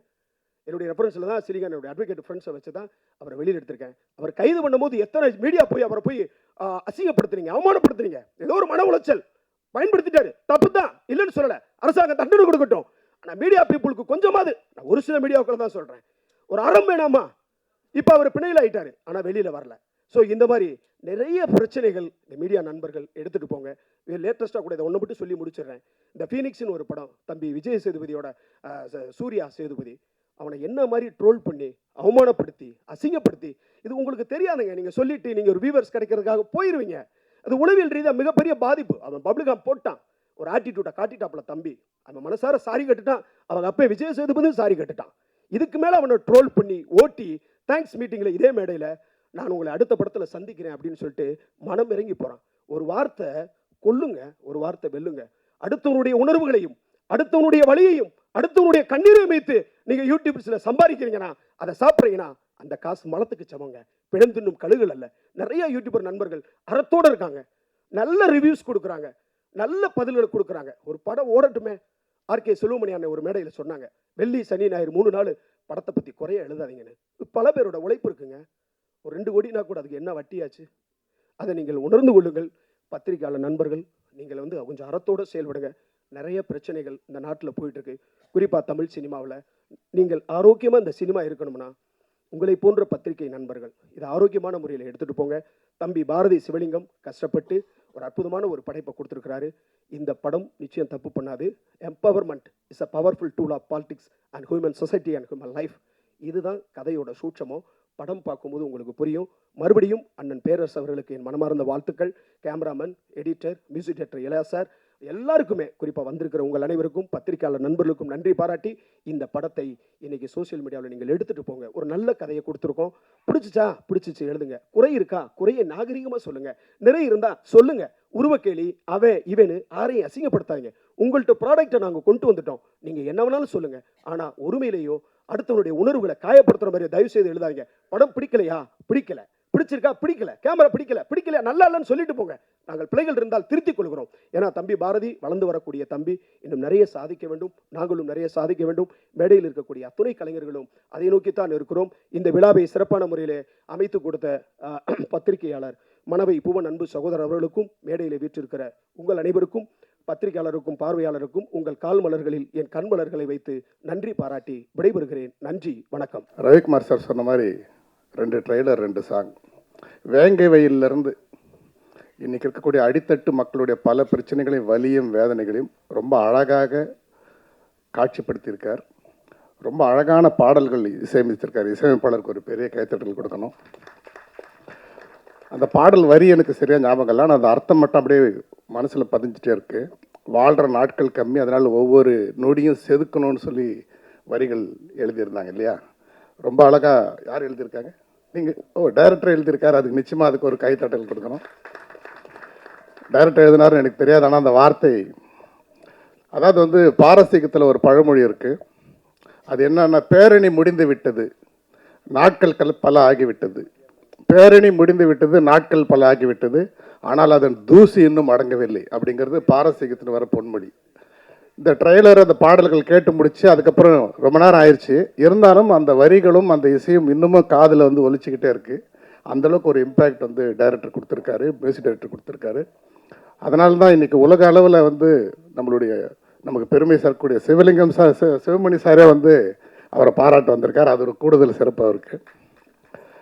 அதுக்கப்புறம் எனக்கு ஏதோ ஒரு டைம் ட்ராவலில் இருக்குமோன்னு ஒரு கன்ஃபியூஷனில் போயிட்டுருக்கு. நான் ஒரு படம் ஃப்ரெண்டு நண்பர் ஒருத்தருக்காக ஆடியோ ரிலீஸ்க்கு ஒரு டிசைன் பண்ணணுன்னு சொல்லிட்டு ஒரு டிசைனர்கிட்ட போய் உட்காந்தேன். அங்கே போனோன்னா அங்கே என்ன ஆயிடுச்சுன்னா, அந்த பத்திரப்பதிவு டைப்பிஸ்ட்டுக்கெலாம் போனோம்னா, சார் இந்த மாதிரி டிஸ்பியூட்டா, லேண்டு பிரிக்கணுமா அப்படின்னா உடனே அவன் ஒரு ஃபார்மேட் எடுத்து வச்சுருப்பான். அதில் அந்தந்த பேர் மட்டும் மாற்றி தருவான். அப்புறம் இந்த மாதிரி அன்னப்ரூவ்டு லேண்டா, அதுக்கு ஒரு டாக்குமெண்ட் பண்ணோமா, அது அந்த ஃபார்மேட் எடுத்து கொடுப்பான். அது மாதிரி சில விஷயம் ஃபிக்ஸடாக வச்சுருப்பாங்க. அந்த மாதிரி ஒரு டிசைனர்கிட்ட போனேன். சார் ஒரு படத்தோட இந்த மாதிரி ஆடியோ ரிலீஸ் ஃபங்க்ஷன் ஓகேன்னு உடனே ஒரு ஃபார்மேட் எடுத்து வச்சுட்டான். அதில் பார்த்தா சிறப்பு அழைப்பாளர்கள் போட்டு திரைப்பட சங்க இயக்குனர் சங்க தலைவர் ஆர் உதயகுமார்னு போட்டிருக்கு. அப்புறம் செயலாளர் பேரரசுன்னு போட்டிருக்கு. இதெல்லாம் ஆல்ரெடி போட்டிருக்கு. நான் இன்னும் எதுவுமே சொல்லவே இல்லையே, நீ அதுக்குள்ளே இதெல்லாம் போட்டு வச்சுருக்கேன்னு கேட்டல. சார் இதுதான் சார் ஃபார்மேட்டு. இதில் நீங்கள் டைமு இல்லை சார், அப்படிதான். இதில் நீங்கள் டைமு, படம் பேர் அதெல்லாம் மட்டும் மாற்றிட்டா போதும் சார் அப்படின்றான். என்னன்னு பார்த்தா, ஆக்சுவலாக இன்றைக்கி நான் ஊரில் இல்லை, இன்றைக்கி நான் வெளியூர் போக வேண்டியது. நேற்று 2 நிகழ்ச்சிகளுக்காக இங்கே வந்திருந்தேன். இன்றைக்கி வெளியூர் போக வேண்டியது. ஆனால் பேரரசு சார் நடித்த படங்கிறதுனால இன்றைக்கி ஊருக்கு போகிறத விட்டுட்டு, ஏன்னா எல்லாரையும் வாழ்த்துறதுக்காக பேரரசு சார் வர்றாரு, அவர்களுடைய படத்துக்காக வரணுமேன்றதுக்காக இன்றைக்கி ஊருக்கு போகிறதே விட்டுட்டு இந்த நிகழ்ச்சிக்காக நான் வந்திருக்கேன். ஏன்னு சொல்கிறேன்னு சொன்னால், எனக்கு தெரிஞ்ச இயக்குனர் சங்கம் தான் சிறப்பாக செயல்படுதுன்னு நினைக்கிறேன் சார். இப்போ பாருங்கள், நடிகை சரோஜா தேவி, உண்மை ஏன்னா இப்போ நடிகை சரோஜாதேவி இறந்துருக்காங்க, மிகப்பெரிய ஸ்டார், தமிழ் சினிமாவுக்கு பெருமை சேர்த்தவங்க. நம்ம நடிகர் சங்கத்திலேருந்து எத்தனை பேர் போய் அஞ்சலி செலுத்தினாங்கன்னு எனக்கு தெரியல. போயிருந்தால் ரொம்ப சந்தோஷம்தான். இந்த மாதிரி ஒரு சூழலில் இன்றைக்கி வந்து இயக்குனர் சங்கம், அதுவும் நேற்று பார்த்தீங்கன்னா, நேற்று தொடர்ச்சியாக 2 நிகழ்ச்சியில் வந்து என்னுடைய குருநாதர், என்னுடைய கலையுலக காட்ஃபாதர் டைரக்டர் உதயகுமார் சார் என்ன பண்ணார், அந்த 2 டைரக்டர்கிட்டையும் கூப்பிட்டு இங்கே வந்து சங்க வேலை தான் செஞ்சுட்டு இருந்தார். அவர் கூப்பிட்டது ஃபங்க்ஷனுக்கு, அவர் உடனே நீ மெம்பர் ஆகிட்டியா, நீ உடனே போய் 50,000 ரூபாய் கட்டு. ஒரு டைரக்டர் நேற்று மோகன் சொல்லிட்டு 30 வருஷமாக டைரக்டர் அவருன்னு செருப்பே போடல. அவரை பற்றி நான் மேடையில் சொல்கிறேன், சார் 30 வருஷமாக செருப்பே போடல, டைரக்டராகவும் செருப்பு போட மாட்டேன்னு இருக்காரு, இனிமேல் அவர் போடுவார்னா இனிமேல் கூட போடக்கூடாது, நீ டைரக்டர் மெம்பர் ஆகிட்டு தான் நீ போடணும்னு சொல்லிட்டார். என்னுடைய நண்பர் ஒருத்தர் கிங் மேக்கர் ராஜசேகர், அவர் கூப்பிட்டு சார் இவர் ஒரு 15,000 பேருக்கு ஹெல்மெட்லாம் கொடுத்துருக்கோம் சென்டர் டிஸ்ட்ரிக்ட் அப்படின்னா உடனே நம்ம அஸ்டிடேட்டுக்கெலாம் கொடுக்க சொல்லிட்டார். அதாவது பாருங்கள், தனக்காக எனக்கு தெரிஞ்ச ஒரு இதுக்கு எதுவுமே கேட்டது. நான் குழந்தையிலிருந்து அவர் பார்த்துட்ருக்கேன், அவர்கிட்ட தான் வளர்ந்தேன். தனக்காக அவர் நினச்சிருந்தாருன்னா அப்படியா இவ்வளோ பெரிய ஆளே அவர் அப்படின்னா இவர் எனக்கு இது செய்ய சொல்லு, அது பண்ண சொல்லுன்னு சொல்லியிருக்கலாம். அவருடைய சிந்தனை எல்லாமே பார்த்திங்கன்னா அவர் கான்ஷியஸாக தான் இருக்குது, சப்கான்ஷியஸில் தான் மற்றவங்களாம் இருப்பாங்க போல இருக்குது. இப்படிப்பட்டவங்க வந்து இன்றைக்கி வந்து இந்த ஃபீல்டில் வந்து ஒரு தலைவர் பொறுப்புலையும் செயலாளர் பொறுப்புலையும் இருக்கிறாங்கன்னா இதுக்கு ஒரு பெரிய கைத்தட்டல் கொடுத்தே ஆகணும். அதே மாதிரி பார்த்திங்கன்னா ஒவ்வொரு பேரரசு சார் இதில் நம்ம சொல்கிறத விட அதில் நடித்தவங்க எல்லாருமே அவர் எவ்வளோ பெரிய சப்போர்ட்டுன்னு சொல்கிறாங்க. எனக்கு தெரிந்து ஒவ்வொரு இயக்குனருமே ஒரு படத்தை தயாரிக்கணும், அப்போ தான் தயாரிப்பவருடைய வழி என்னங்கிறது அவர்களுக்கு தெரியும். அதே மாதிரி ஒவ்வொரு தயாரிப்பாளரும் ஒவ்வொரு ஃபீல்டுலேயும் வந்து ஒர்க் பண்ணால் தான் எல்லா விஷயங்களும் தெரியும். இன்றைக்கி வந்து 3 ஆசிரியர்கள் வந்து இன்றைக்கி வந்து ஒரு திரைப்படத்தை எடுக்கிறதுக்கு வந்திருக்கிறாங்க. அப்படி இருக்கிற ஆசிரியர்கள் 3 பேர் சேர்ந்து ஒரு படம் எடுக்க வந்திருக்கிறாங்க. அதற்கு வந்து பேர்லேயே பாரதின்னு வச்சுருக்கக்கூடிய பாரதி சிவலிங்கம் ஒரு கதையை சொல்லி அவர் இம்ப்ரெஸ் பண்ணியிருக்காருன்னா, நிச்சயமாக எழுச்சி தமிழர் இந்த படத்தினுடைய ஃபஸ்ட்டு லான்ச் பண்ணியிருக்காருன்னா இது நிச்சயமாக ஒரு அடித்தட்டு மக்களுடைய ஒரு மிகப்பெரிய ஒரு வலியை வெளிப்படுத்தக்கூடிய ஒரு படமாக தான் இருக்கும், ஒரு மெசேஜாக தான் இருக்கும். இல்லைனா 3 ஆசிரியர்கள் சேர்ந்து கடை வாங்கி இப்படி ஒரு படத்தை ஒரு மெசேஜை சொல்லணுன்றது வந்திருக்கும். ஏன்னா இந்த உலகத்திலே பார்த்திங்கன்னா அப்பா பிள்ளை கூட ஒரு காழ்ப்புணர்ச்சி இருக்கும், என்னை விட மேலே போயிட்டானோன்னு சொல்லிட்டு. ஆனால் தன்னை விட மேலே மேலே எவ்வளோ இருந்தாலும் அவர்களை நினைச்சு பெருமைப்படுற ஒரு இனம் இந்த உலகத்தில் இருக்கிறது ஆசிரியர்கள் மட்டும்தான், வேறு யாருமே கிடையாது. அப்படிப்பட்ட 3 ஆசிரியர்கள் சேர்ந்து ஒரு அழகான இயக்குனருக்கு வந்து ஒரு படத்தை வாய்ப்பு கொடுத்துருக்குறாங்கன்னு சொன்னால் இந்த படம் நிச்சயமாக சமூக அவலங்களை பற்றி பேசும். வேங்கை வயலிருந்து பலவிதமான ஜாதிய கொடுமைகள் எல்லாத்தையும் வந்து இந்த காமிச்ச காட்சிகள்லையும் பாடல்கள்லையும் அந்த இசையிலையும் அந்த பாடல் வரிகளையும் அந்த வலியும் வேதங்களையும் மிக அழகாக வெளிப்படுத்தியிருக்காங்க. இந்த படம் வந்து நிச்சயமாக வந்து நம்மளுடைய பத்திரிகையாளர் தோழர்கள் எல்லாருமே இதை அடுத்த லெவலுக்கு கொண்டு போகணும்னு சொல்லிட்டு வாய்ப்புக்கு நன்றி கூறி விடைபெறுகிறேன். நன்றி, வணக்கம். மேடையில் இருக்கும் பெரியவர்களுக்கும் பத்திரிகை துறை நண்பர்களுக்கும் மற்ற நண்பர்களுக்கும் என்னுடைய பணிவான வணக்கத்தை தெரிவித்துக் கொள்கிறேன். என்னோடய பேர் கயல். இந்த படத்தில் நான் மேக்கப் ஆர்டிஸ்ட்டாக ஒர்க் பண்ணியிருக்கேன். இயக்குனர் பாரதி வந்து என்னோடய நண்பர். அவர் இந்த படம் ஸ்டார்ட் பண்ணும்போது என்னை கூப்பிட்டுருந்தார் மேக்கப்புக்காக. ஸோ படத்தில் பார்த்திங்கன்னா இருளர் மக்களோட கதைன்றதுனால இந்த படத்தில் நடித்த எல்லா ஆர்டிஸ்ட்டுமே ரொம்ப ஃபேராக இருப்பாங்க. ஸோ அவங்க எல்லாரையுமே டஸ்கி லுக்கில் காட்டணும்னு சொல்லியிருந்தாங்க. ஸோ இந்த படத்தில் ஒர்க் பண்ணது எனக்கு ரொம்ப ரொம்ப ஹாப்பி. இந்த படத்தில் வாய்ப்பு கொடுத்ததுக்காக ப்ரொடியூசர் சார் அவர்கள், Kumaraguru sir, Devaraj sir and Sivalingam sir எல்லாருக்கும் என்னோடய நன்றியை தெரிவித்துக் கொள்கிறேன். டைரக்டர் சாருக்கும் என்னோட ரொம்ப ரொம்ப நன்றியை தெரிவித்துக் கொள்கிறேன். அப்புறம் இந்த படத்தில் ஒர்க் பண்ண ஹீரோ விக்னேஷ் அவர்களுக்கு என்னுடைய நன்றி. அவர் வந்து ரொம்ப சிம்பிளாக இருப்பார் ஷூட்டிங் ஸ்பாட்டில், ஹீரோ அந்த மாதிரி எதுவுமே இல்லாமல் ரொம்பவே சப்போர்ட் பண்ணாங்க. ஹீரோயின் வரல, சோனி வந்து she is very sweet girl, அவங்களுக்கு என்னோட நன்றி தெரிவித்துக் கொள்கிறேன். அப்புறம் படத்தில் ஒர்க் பண்ண கேமராமேன் சார், இவரை மாதிரி நான் பார்த்ததே இல்லை, ரொம்ப ரொம்ப அமைதியாக இருப்பார் ஷூட்டிங் ஸ்பாட்டில். அப்புறம் பேரர் சார், அவரை வந்து எனக்கு சின்ன வயசில் ரொம்ப பிடிக்கும். திருப்பாச்சி, சிவகாசி படம் நான் நிறையா வாட்டி பார்த்துருக்கேன் தேட்டர்ஸில். ஸ்க்ரீனில் பார்த்தவருக்கு நான் ஃப்யூச்சரில் மேக்கப் பண்ணுவேன்னு நினைக்கவே இல்லை. நான் மேக்கப் பண்ணும்போது கூட சொன்னேன், இதெல்லாம் எனக்கு வந்து ஒரு ட்ரீம் மாதிரி இருக்குது அப்படின்ட்டு. படம் சீக்கிரமாக ஸ்டார்ட் பண்ணி கடகடன்னு ஃபாஸ்ட்டாக முடிச்சிட்டாங்க, எப்படி முடிஞ்சுன்னே தெரியல. அப்புறம் படத்தில் பார்த்திங்கன்னா நிறையா ஃபைட்டு, ஆக்ஷன் சீன்ஸ்லாம் இருக்குது. ஸோ இதில் வந்து நிறைய ப்ராஸ்தட்டிக் மேக்கப்பில் எனக்கு நல்ல ஒரு டிஃப்ரெண்ட் எக்ஸ்பீரியன்ஸாக இருந்தது. படத்தில் நடித்த மற்ற ஆர்டிஸ்ட் எல்லாருக்குமே ரொம்ப ரொம்ப நன்றி தெரிவித்துக் கொள்கிறேன். எல்லாருமே ரொம்ப சப்போர்ட் பண்ணாங்க. நல்ல ஒரு அனுபவமாக இருந்தது.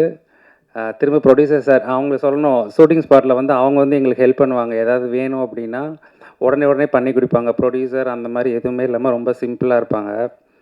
ஸோ இந்த படம் வெற்றி பெறணும்னு நான் கடவுளை ப்ரே பண்ணிக்கிறேன். இந்த படத்தில் வாய்ப்பு கொடுத்ததுக்காக நான் ரொம்ப நன்றி திரும்பவும் தெரிவிச்சுக்கிறேன். இதே மாதிரியே எங்கள் கம்யூனிட்டி மக்கள் நிறைய பேர் இப்போது படத்தில் நடிக்கிறாங்க, டெக்னீஷியனாக ஒர்க் பண்ணுறாங்க. இன்னும் நிறைய பேர் வரணும், நிறைய பேருக்கு நீங்கள் வாய்ப்பு கொடுக்கணும்னு நான் கேட்டுக்கொள்கிறேன். ரொம்ப ரொம்ப நன்றி. தேங்க்யூ. மாதா பிதா குரு தெய்வம்.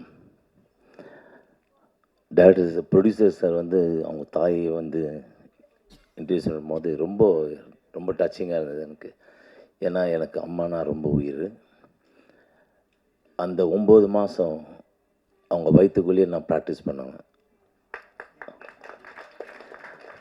அவங்களுடைய இதய துடிப்பு தான் எனக்கு first click track, drum beat எல்லாமே. சென்ட்ரல் இந்த producers, director, music directors, entire crew அவங்களுக்கெல்லாம் என்னுடைய வாழ்த்துக்கள். அதே போல் ப்ரெஸ், மீடியா பீப்புள், குணா அவர் சொன்னார் இல்லைங்களா, குணா சார் சொன்னார் இல்லைங்களா, அந்த மாதிரி கரெக்டாக இது பண்ணுங்கள். யாரையும் வந்து கஷ்டப்படுத்தி நல்லா வாழ முடியாது யாரும். ஒருத்தரை கஷ்டப்படுத்துட்டிங்கன்னா அந்த கஷ்டம் உங்களுக்கு வரும் டெஃபினட்டாக. அது வந்து மிரர்.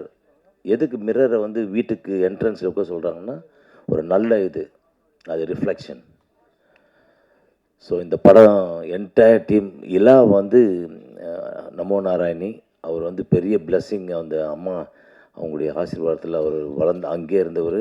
அவருடைய அண்ணன் வந்து மணிமொழி அண்ணன் எனக்கு டியூஷன் எனக்கு பியானோ கற்றுக் கொடுப்பார். நான் பாம்பே மூவ் ஆனதுக்கப்புறம் அந்த இது அப்படி கட் ஆகிடுச்சு. இந்த சென்ட்ரல் உடனே இந்த ஸ்டேஷன் பார்த்த உடனே எனக்கு, நான் சின்ன வயசில் ஒரு 1975 என்னுடைய ஃபர்ஸ்ட் ரெக்கார்டிங் சொந்தங்கள் வாழ்கன்னு ஒரு படம் ஜெய்சங்கர் அங்கிள் லைக் பண்ணது. KB Mahadevan sir, Pugazhendhi sir அவங்க இசையமைப்பில். எப்பாவுக்கு வந்து ஆக்சிடெண்ட் ஆச்சு, நான் சப்ஸ்டியூட்டாக போனேன். அப்படி போகும்போதெல்லாம் அப்போதுலேருந்தே எனக்கு மியூசிக் டைரக்டர் சொல்லிட்டாங்க, அப்பா கிட்ட சிவமணியம் வரட்டும் அவங்க கூட வந்து வாசிக்கிட்டோன்னு, எங்களுக்கு ரொம்ப பிடிச்சிருக்கு. அப்படியே வாசிக்கும் போது அங்கங்கே அப்படியே பாலு சார், என்னுடைய காட்ஃபாதர் திரு எஸ்பி பாலசுப்ரமணியம் அண்ணன் வந்து அவர் என்னுடைய டேலண்ட்டை பார்த்துட்டு, mister Anandan, I am taking your son in my road shows. அப்படியே நான் எல்லாரும் பாலு எஸ்பி பாலசுப்ரமணியன்ற மாதிரி எஸ்பி பாலசுப்ரமணியன்ற மாதிரியும் ஃபஸ்ட்டு எம்எஸ்வி சார், அப்புறம் ராஜா அண்ணன் எல்லோரும் கூட்டின்னு போவாங்க. அப்போ நான் இங்கே ரெக்கார்டிங் 2 to 9 வாசித்துட்டு இங்கேருந்து பஸ் எடுத்து பார்க் லிபர்ட்டி தியேட்டருக்கு வந்து, லிபர்ட்டிலேருந்து ஸ்டேஷன் அந்த எலக்ட்ரிக் ட்ரெயின் எடுத்து சென்ட்ரல் வருவேன். நான் சென்ட்ரல்லேருந்து ஒரு ரிக்ஷா பிடிச்சி நேராக மூலக்கொத்தலம் என்னுடைய ஏரியா, நான் வளர்ந்த இடம் பேசன் பிரிட்ஜ், அதில் ரிக்ஷாவில் போயிடுவேன். நான் டெய்லி ராத்திரியில் சென்ட்ரல் ஸ்டேஷன் தான் க்ராஸ் பண்ணுறது. அதே போல் பாலனா கச்சேரி வாசிக்கும்போது சென்ட்ரல் ஸ்டேஷன்லேயே இன்ஸ்ட்ருமெண்ட்ஸ்லாம் வச்சுட்டு வீட்டுக்கு போய் துணி மாற்றி உடனே நாங்கள் வேறு ஊருக்கு கிளம்புவோம். அந்த மாதிரியான ஒரு இது இன்றைக்கி அந்த சென்ட்ரல்னு பார்த்தோன்னே ரொம்ப டச்சிங், மறக்க முடியாது. எல்லாருக்குமே அது ஒரு சென்ட்ரல் அது. ஸோ இங்கே வந்திருக்கும் பெரியவர்கள் எல்லாருக்கும், அண்ணன் உதயகுமார் அண்ணன் எல்லோரும், இதே போல் சார் அண்ட் என்னுடைய வாழ்த்துக்கள். இல்லை, you done a very good composition, very touching, and the songs எல்லாம் ரொம்ப நல்லா இருந்தது. God bless, all the best, and நன்றி, வணக்கம். ஆனால் எனக்கு பேச தெரியாது, ஒன்லி இது தான் தெரியும்.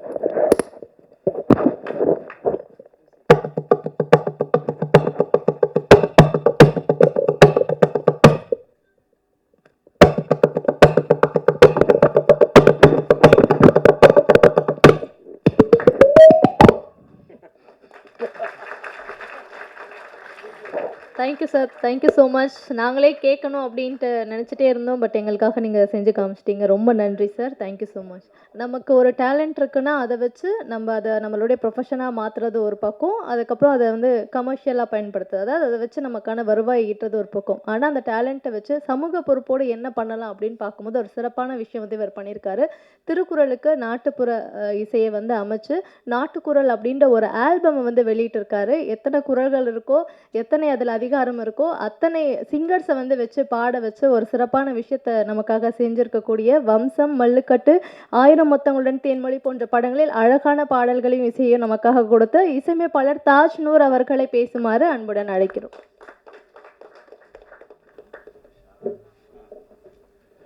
அவ்வளோதான் பேசுவேன். வந்திருக்கும் அனைவருக்கும் எல்லோருக்கும் வணக்கம். மேடையில் வந்திருக்கும் பெரியவர்களுக்கும் வணக்கம். இலாவை தான் அழைச்சிருந்தார், அதுவும் மதியானம் தான் கூப்பிட்டுருந்தாரு. இப்போ தான் சொன்னார் டக்குன்னு, எனக்கே இப்போ தாங்க தெரியும்னாரு. சரி அப்படின்ட்டு வந்தார். இலாவை பற்றி சொல்லணும். அதாவது நான்லாம் மியூசிக் இண்டஸ்ட்ரி வரத்துக்கு முன்னாடியே அவரும் சரி அவங்க ஃபேமிலியுமே ரொம்ப வருஷமாக இந்த இண்டஸ்ட்ரியில் மிகப்பெரிய ஆட்கள். இந்த சிவமணி சார் சொன்ன மாதிரி எல்லாமே எல்லாருக்குமே ஒரு சீனியர்ஸ்ன்னு சொல்லலாம். அவர் இவ்வளோ காலம் தாழ்த்தி இந்த மியூசிக் பண்ணணும்னு நினச்சது ஏன்னு தெரியல. ஓகே, என்ன எது இருந்தாலும் பரவாயில்ல, இனி நிறைய பண்ணணும் அப்படின்றது என்னுடைய ஆசை. கண்டிப்பாக அவருடைய திங்கிங், இந்த மியூசிக்கோட நாலேஜ் வந்து ரொம்ப அதிகமாக இருக்கும், ரொம்ப வியப்பாக இருக்கும். நிறைய பேரோட ஒர்க் பண்ணியிருக்காரு, இப்போ தான் அவர் தனியாக பண்ணியிருக்கிறதுக்கு இதுக்கு. ஸோ வாழ்த்துக்கள் எல்லாருக்கும். அதே மாதிரி இந்த படம் வந்து நான் தான் இலாக்கிட்ட சொன்னேன், உங்களுக்கு முதல் படம் அந்த கண்டென்ட் உங்களை பெரிய அளவில் பேச வச்சிரும் அப்படின்ட்டு. நிறைய புது படங்கள் வந்தாலுமே அது வேறு ஒரு விஷயங்களை நோக்கி அது சிலது நல்லா இருக்குது, சிலது நல்லா இல்லாமல் போயிடுது. பட் இந்த கண்டென்ட்டு கண்டிப்பாக பேசப்படும் அப்படின்றது அவர்கிட்ட நான் சொன்னேன். அதே மாதிரி இந்த கேமராமேன் ரொம்ப அழகாக இருந்தது. அப்புறம் தயாரிப்பாளர்கள் எல்லாருக்கும் என்னுடைய வாழ்த்துக்கள். நன்றி.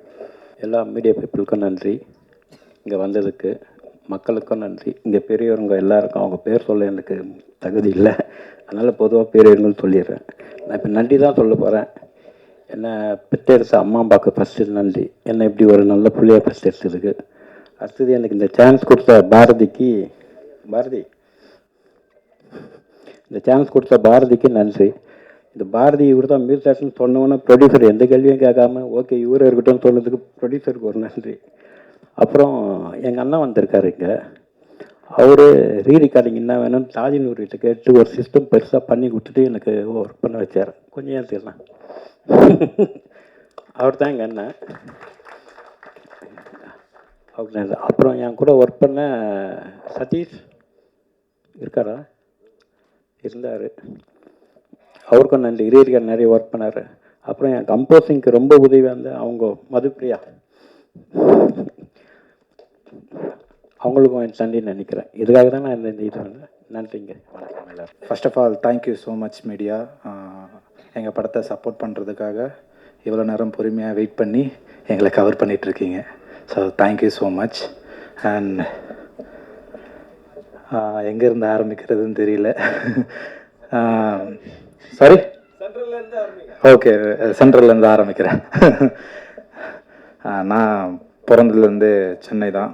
ஸோ எனக்கு சென்ட்ரல் ரொம்ப முக்கியம். இந்த படமும் அப்படி தான், ரொம்ப முக்கியமான ஒரு படம்.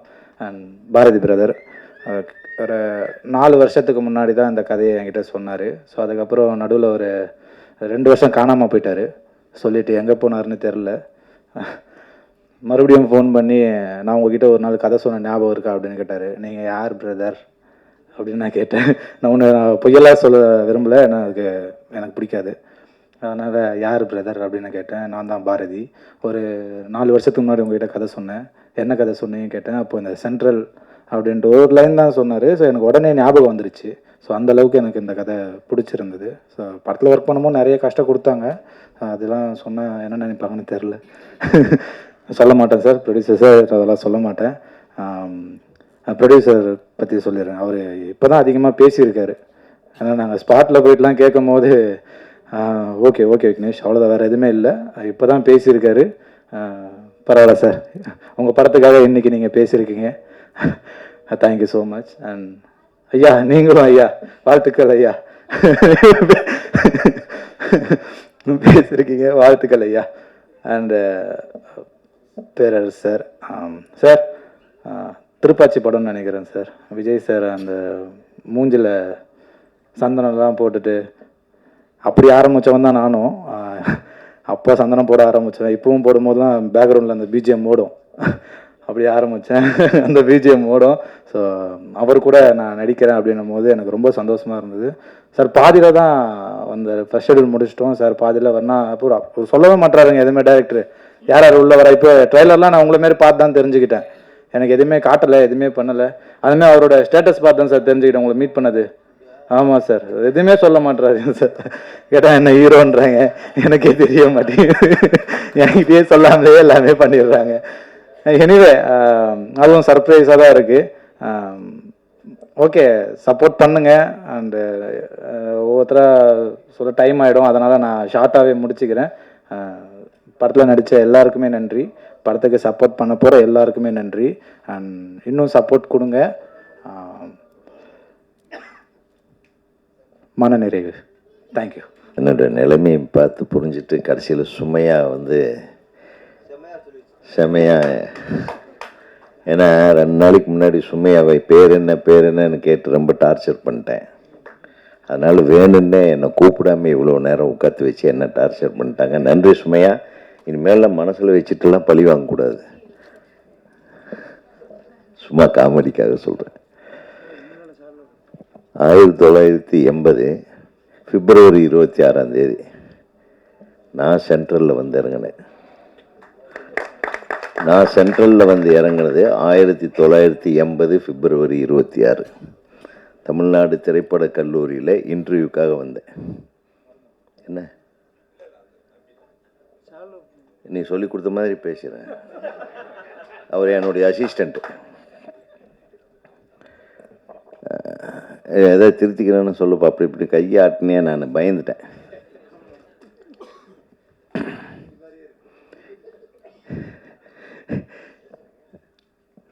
ஸோ அந்த சென்ட்ரலில் நான் வந்து இறங்கும்போது மேட்டுப்பாளையத்தில் ஈரோட்லேருந்து டிக்கெட் எடுத்துகிட்டு வரேன்.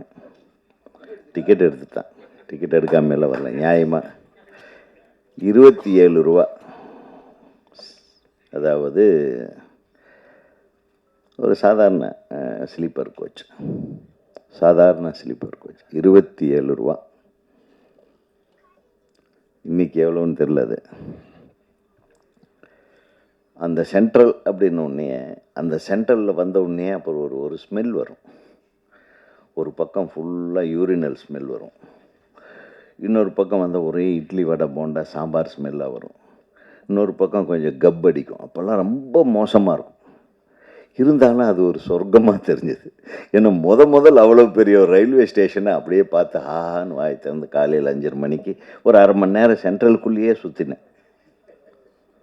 ஸோ சென்ட்ரல்னு பேர் வச்ச உடனே எனக்கு அதில் ஒரு அட்ராக்ஷன். ஏன்னா சென்னை என்றவங்களுக்கு இந்த சென்ட்ரலில் தெரியாமல் இருக்கவே முடியாது. ஸோ சென்னையில் இருக்கிறவங்க எல்லாரும் ஒரு தடவை பார்த்தாவே உன் படம் சூப்பர் ஹிட் ஆகிடும்.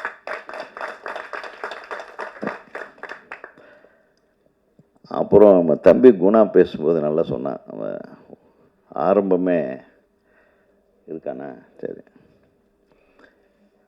ஃபஸ்ட் ஸ்டாண்டர்டோட வாத்தியார் பேர், செகண்ட் ஸ்டாண்டர்டு. ஆனால் இவன் ஸ்கூலில் மட்டும்தான் ஒவ்வொரு ஸ்டாண்டர்ட்லேயும் ஒரே வாத்தியார் இருந்திருக்காங்க. 10th கூட 1-2 பேர் தான். மீதி எல்லாம் இவங்களுக்கு பிடிக்காத வாத்தியாருக்கு இருந்திருக்காங்க. ஏன்னா அதில் முக்கால்வாசி பேர் பொம்பளைக்கு பேரை சொல்கிறீங்க. எனக்கு அதில் ஒரு டவுட் இருக்குது, நீ உண்மை தான் சொன்னியான்றது. எனக்கு ஒரே சிரிப்பாக வந்துடுச்சு. நானும் ஞாபகப்படுத்தி பார்க்குறேன். ஒரு 3-4 வாத்தியாருக்கு பேர் தான் எனக்கு ஞாபகம் வந்தது. பட் எல்லாருமே நல்ல வாத்தியாருங்க. அப்புறம் சில பேர் மொழி இப்படி வைக்க சொல்லி அடிப்பாங்கல்ல, அவங்க பேரில் எனக்கு மறந்துடுவேன். ஆனால் அவங்கள மட்டும்தான் ஞாபகம் வச்சுருப்பான் போடுக்கு. இவன் யார் அடித்தாங்களோ அந்த வாத்தியாருக்கு பேர் மட்டும் சொல்லிவிட்டு நல்லா சொல்லி கொடுத்த வாத்தியாருக்கு பேர்லாம் விட்டா. ஆனால் பார்த்தீங்கன்னா இந்த படத்தோட ஒரு மிகப்பெரிய விஷயம் என்னென்னா, எங்கள் வாத்தியாரெல்லாம் ஸ்கூலில் படிக்கும்போது கட்டடிச்சிட்டு சத்தியமங்கலம் ஹைஸ்கூல் இருக்கிறதுலேயே மோசமான ஹைஸ்கூல் அது.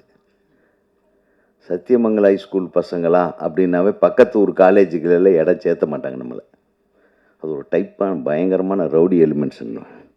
அதில் நம்ம என்ன தான் நல்ல பையனாக இருந்தாலும் அந்த நம்ம முன்னோர்கள் அப்படி ஒரு பேர் வாங்கி வச்சுருப்பானுங்கள்ல. அதனால் சத்யா ஹைஸ்கூலா அப்படின்னு நான் படித்த கோபி ஆர்ட்ஸ் காலேஜில் டி செக்ஷனுன்னு ஒன்று தனி. அதாவது இந்த சத்யா ஹைஸ்கூலு, இந்த விளங்காத ஸ்கூலில் படித்தவங்க எல்லாத்தையும் ஒரு கிளாஸில் போடுவாங்க. அதாவது 300 மார்க்கு கீழே வாங்கினவன், 600க்கு 300 மார்க் கீழே வாங்கினவன், 350 கீழே வாங்கினேன். அந்த மாதிரி ஒரு ஸ்கூலில் படிக்கும்போது நம்ம வாத்தியார்கள் ஞாபகம் வந்துடுச்சு. ஆனால் இங்கே என்னென்ன ஒரு சந்தோஷமான விஷயம், அதுதான் சொல்ல வரேன். ஒரு மேத்தமேட்டிக்ஸ் டீச்சரு, ஒரு சயின்ஸ் டீச்சரு, ஒரு தமிழ் டீச்சர், 3 பேர் சேர்ந்து ஒரு படம் எடுத்திருக்காங்க. ம் ம் 2 தமிழ், ஒரு சயின்ஸு. நீ தான் மேத்ஸ்ன்னு சொன்னேன். மேக்ஸ் ஒருத்தர் இருக்கார், அவர் காணமா, ஆப்சண்ட்டு, வாத்தியாரே ஆப்சண்ட்டு, டேலியா. சரி, அவர் கணக்கு பார்த்து உங்கள் மேலே கோவப்பட்டு வரலன்னு நினைக்கிறேன். கணக்கு இல்லாமல் செலவு பண்ணிட்டேன் அந்த டைரக்டருன்ட்டு. ஆக இந்த விழாவுக்கு நான் வர்றதுக்கு முக்கிய காரணமே நடிகர் சங்க செயலாளர், இயக்குனர் சங்க செயலாளர் மன்னிக்கணும், அப்படி வந்துருச்சு, நம்ம வாயிலேருந்து வந்துருச்சுல்ல. ஸோ இயக்குனர் சங்க செயலாளர் என்னுடைய அன்பு தம்பி ரொம்ப மிரட்டலாக அந்த ஒரு 10 நாளைக்கு முன்னாடி அதை சும்மா ஒரு கிளிப்பிங் மட்டும் அப்படி அனுப்பிச்சி விட்டு, பார்த்தீங்களா அப்படின்னா, என்ன தம்பி அனுப்பிச்சி விட பார்த்தீங்களான்னாரு. அவர் கொஞ்சம் வேகமாக பேசுவார் இல்லையா, 2 தடவை யோசனை பண்ணாதான் அவர் என்ன பேசினார்னு எனக்கு தெரியும். அவ்வளவு ஸ்பீடு, அவன் அந்த அந்த திருப்பாச்சி ஸ்பீட்லேயே தான் இன்னும் இருக்கான், அது ஸ்பீடு மாறவே இல்லை. அப்புறம் உடனே பார்த்தா மிரண்ட, உண்மையில் அப்படி ஒரு ஹை ஸ்பீடில் அப்படி போட்டு டே எப்போ நடிச்சடா தம்பி நீ, என்கிட்ட சொல்லவே இல்லையே, இவ்வளோ வேலை பார்த்துருக்க நீ அப்படின்னு. இல்லை மெயின் ரோலா, ஆஹா பரவாயில்ல, ரொம்ப நல்லா இருந்தது. உண்மையாக சொல்கிறேன், நான் அந்த ஒரு ஷாட்டு தான் நான் இங்கே இவ்வளோ நேரம் உட்கார்ந்தேன். நான் இவ்வளோ நேரம்லாம் உட்காரவே மாட்டேன், நான் சண்டை போட்டு நான் பேசி முடிச்சுட்டு போயிட்டே இருப்பேன். ஏன்னா யார் கூப்பிட்டாலும் வர்ற சங்க தலைவர், சங்க செயலாளர் யாருன்னா அது உதயகுமார் இவர் தான். ஆனால் இந்த படத்தில் அதில் கூட விதிவிலக்கு, ஏன்னா இவங்க யாரும் கூப்பிடவே இல்லை என் செயலாளரை தவிர. இந்த படத்தில் ஒரு அநியாயம் என்னன்னு, 3 ப்ரொடியூசர்களும் என்னை கூப்பிடல, இந்த டைரக்டரும் என்னை கூப்பிடல. அப்புறம் மத்தியானம் 2 மணி இருக்கும், 1:30 மணி இருக்கும், சார் கூப்பிட்டாங்க சார் அப்படின்னு. கூப்பிடலையப்பா, யார் கூப்பிட சொன்ன, கூப்பிடலப்பா. ரொம்பவுமே கேவலப்படுத்தாதீங்கடா, கூப்பிடாம கூட ஃபங்க்ஷனுக்கு வர்றான்னு எழுதிடுவாங்கப்பா நம்ம ஆளுங்க. ஏற்கனவே நேற்று ஒரு பொம்பளை கூட ஒரு நடிகை மந்த்ரா அவர்களோட கொஞ்ச நேரம் பேசிகிட்டு இருந்தால் அது என் ஃபோனை அது நம்பர் கேட்டுச்சு, அந்த நம்பரு அவங்கக்கிட்ட ஃபோனு அவங்க அசிஸ்டண்ட்கிட்ட கொடுத்துட்டாங்க. சரி நீயே என் நம்பர்லேருந்து உன் நம்பருக்கு அடிச்சுக்கம்மான்னு அதை போட்டு ட்ரோல் பண்ணி என்ன எவ்வளவு எனக்கு புகழ் சேர்க்கிறீங்க. கொஞ்சம் நல்ல வேலை இந்த மேடையில் ஹீரோயின்கள் இல்லை, ஒரு நிம்மதியாக இருந்தது. முதல்ல பேரை சொல்லிட்டு வந்துடுவோம், நீ வந்துடாதம்மா இன்னைக்கு எங்கள் தலைவர் வர்றாருன்னு. இப்படி எல்லாம் சேஃப்கார்டு பண்ணிட்டு வந்து உட்காந்துட்டு, இப்போ இந்த படத்துல தான் வில்லன்னா எனக்கே வில்லன் ஆயிட்டான் போல் இருக்கு. மொத்தம் இந்த படத்தில் நடித்தவங்க ஒவ்வொருத்தரும் எல்லாருமே பேசி இந்த படத்தை பற்றி பேசிட்டாங்க. இப்போ நம்மளுக்கு பேசுறதுக்கு ஒன்றும் இல்லைப்பா, எல்லாத்துக்கும் நன்றி சொல்லிட்டு போகிறதுக்கு தான் உட்காந்துருக்கிறேன். என்ன அப்புறம் உடனே கூப்பிட்டாங்க. வேறு என்ன, எல்லாருமே நீங்கள் பேசிட்டீங்க, நம்ம படத்தை பற்றி என்ன பேச. அவர் நல்லா நடிச்சிருக்காருன்னு இவர் சொல்லிட்டாரு, இவர் நல்லா நடிச்சிருக்காருன்னு அவர் சொல்லிட்டாரு, அவர் சூப்பர்னு அவர் சொல்லிட்டாரு, ப்ரொடியூசர் சூப்பர்னு இவர் சொல்லிட்டாரு. இப்போ நான் என்னங்க சொல்கிறது? எங்களுக்கு சொல்கிறதுக்கு ஏதாச்சும் ஒரு மேட்ரு வைக்கணும், இல்லைன்னா எங்களை முதல்ல பேச வைக்கணும். அதே நம்ம சுபாஷை பேச விட்டிங்கன்னா முடிச்சிருவான் கதையை அதோட, அதுக்கப்புறம் எவனுமே பேச முடியாது இல்லையா? அதனால் நான் ஏதோ நினச்சிக்கிட்டு இருந்தேன் இந்த படத்தை பற்றி பேசணுன்ட்டு, ட்ரெய்லரே மறந்து போச்சு. ஏன்னா பெரிய ரீலாக இவங்க ஓட்டிட்டாங்க. அவ்வளோ அழகாக பேசுனீங்க, ஒன்று சும்மா சொல்லலை. ஆமாம், மேக்கப் விமன் ரொம்ப நல்லா பேசுனாங்க. இதுவரையிலும் எந்த ஃபங்க்ஷன்லேயும் பார்க்காத அளவுக்கு ஒரு மேக்கப் டிபார்ட்மெண்ட்லேருந்து ஒருத்தர் ரொம்ப நேரம் அழகாக பேசுனது இங்கே தான். அதே மாதிரி எல்லார் முகத்துலேயும் அவங்கவுங்க இயல்பான அந்த மேக்கப்பை கொண்டாந்துருக்கீங்க, அது தெரிஞ்சது. அதுக்கு எங்களுடைய இயக்குனர் சங்கத்தின் சார்பாக என்னுடைய மனமார்ந்த வாழ்த்துக்களை தெரிவித்தேன். அப்புறம் அந்த உருட்டல் மிரட்டல் மேட்ரெல்லாம் எப்பவுமே பேரரசு, அது நம்ம சங்கத்தில் இவங்களை எல்லாத்தையும் மிரட்டிட்டு இருப்பான், அந்த ஈசி மெம்பர்ஸுகளெல்லாம். அதை அந்த மூஞ்சியை நம்ம ஏற்கனவே பார்த்ததுனால அதை பற்றி, அவருடைய பெர்ஃபார்மன்ஸை பற்றி நான் ஒன்றும் சொல்ல முடியாது. ஏன்னா அவர் நாளைக்கு சார் நான் கூட ஒரு படத்தில் நடிச்சிருக்கேன் சார், என் படம் கூட இது ப்ரிவியூ போடுறாங்கல்ல, அது ட்ரெய்லர் ரிலீஸ் ஒரு பையன் கூட வரல சார். ஆனால் இவனுக்கு பயந்துட்டு இருக்கிற அத்தனை ஈசி மெம்பருங்க, ஏன் கேஎஸ் ரவிக்குமாரே இவருக்கு பயந்துட்டு தான் வந்திருக்காப்புல. அப்படின்னா பாருங்களே எந்த லெவலுக்கு லொல்லு பிடிச்சாலுன்னு. கரெக்டான வில்லனை தான் போட்டிருக்கீங்க. அது எப்படி பேரரசை பற்றி கரெக்டாக ஜட்ஜ் பண்ணிக்கிறீங்க? ஆனால் உண்மையில் அவனுக்குள்ள ஒரு குழந்தை மனசு, ஒரு ரொம்ப அன்பான தம்பி, என் தம்பி. அந்த அன்பை கடைசியில் கண்டிப்பாக கிளைமேக்ஸில் வெளிப்படுத்தியிருப்பான்னு நினைக்கிறேன். வெளிப்படுத்தியிருந்தா இந்த படம் ஹிட்டு, இல்லைன்னா கூட மாற்றி ஷூட் பண்ணிக்கோ. மகனே, உன் படம் ஜெயிக்கணும்னா அவனை வில்லனாகவே வச்சு பண்ணின்னா ஓடாது. இது அவர் ரியல் கேரக்டர் ஆச்சேன்ட்டு போயிடுவான். கடைசியில் மாற்றினேன்னா ஆஹா இவரு கூட வா சூப்பர்றான்வான். புரிஞ்சதா? நாங்கள் கைத்தட்டணும்னா கிளைமேக்ஸை நீ எப்படி வச்சுருக்க தெரியாது, அவர் நல்லவராக காட்டி ஒரு கிளைமேக்ஸை வச்சின்னா நீ தப்பிச்ச மகனே, அவ்வளோதான். இதுக்கு மேலே நான் சொல்ல முடியாது. அப்புறம் செயலாளரே ஒரு மிகப்பெரிய படத்தில் இவ்வளோ நாளாக நடிச்சுட்டு அந்த டைரக்டரை இன்னும் உறுப்பினராக்காமல் இருந்திருக்காரு. இது அடுத்த ஈசி மீட்டிங்கில் நம்ம பேச போகிறோம். என்ன, நீங்கள் அவர் கெட்ட பேர் வர்றதுக்கு முன்னாடி, படம் ரிலீஸுக்கு முன்னாடியே மெம்பர் ஆயிடணும். என்ன தயாரிப்பாளர்களே, அவர் மெம்பர் ஆக்கிறீங்களா? இல்லை, நீங்கள் தான் ஆக்கணும். அவர்கிட்ட எதுக்கு தப்பு, நீங்கள் தான் கொண்டாந்து கட்டணும். அதனால் அது பண்ணிட்டீங்கன்னா நம்ம வாழ்த்தெல்லாம் அப்படியே நிறைவேறும். கரெக்டா?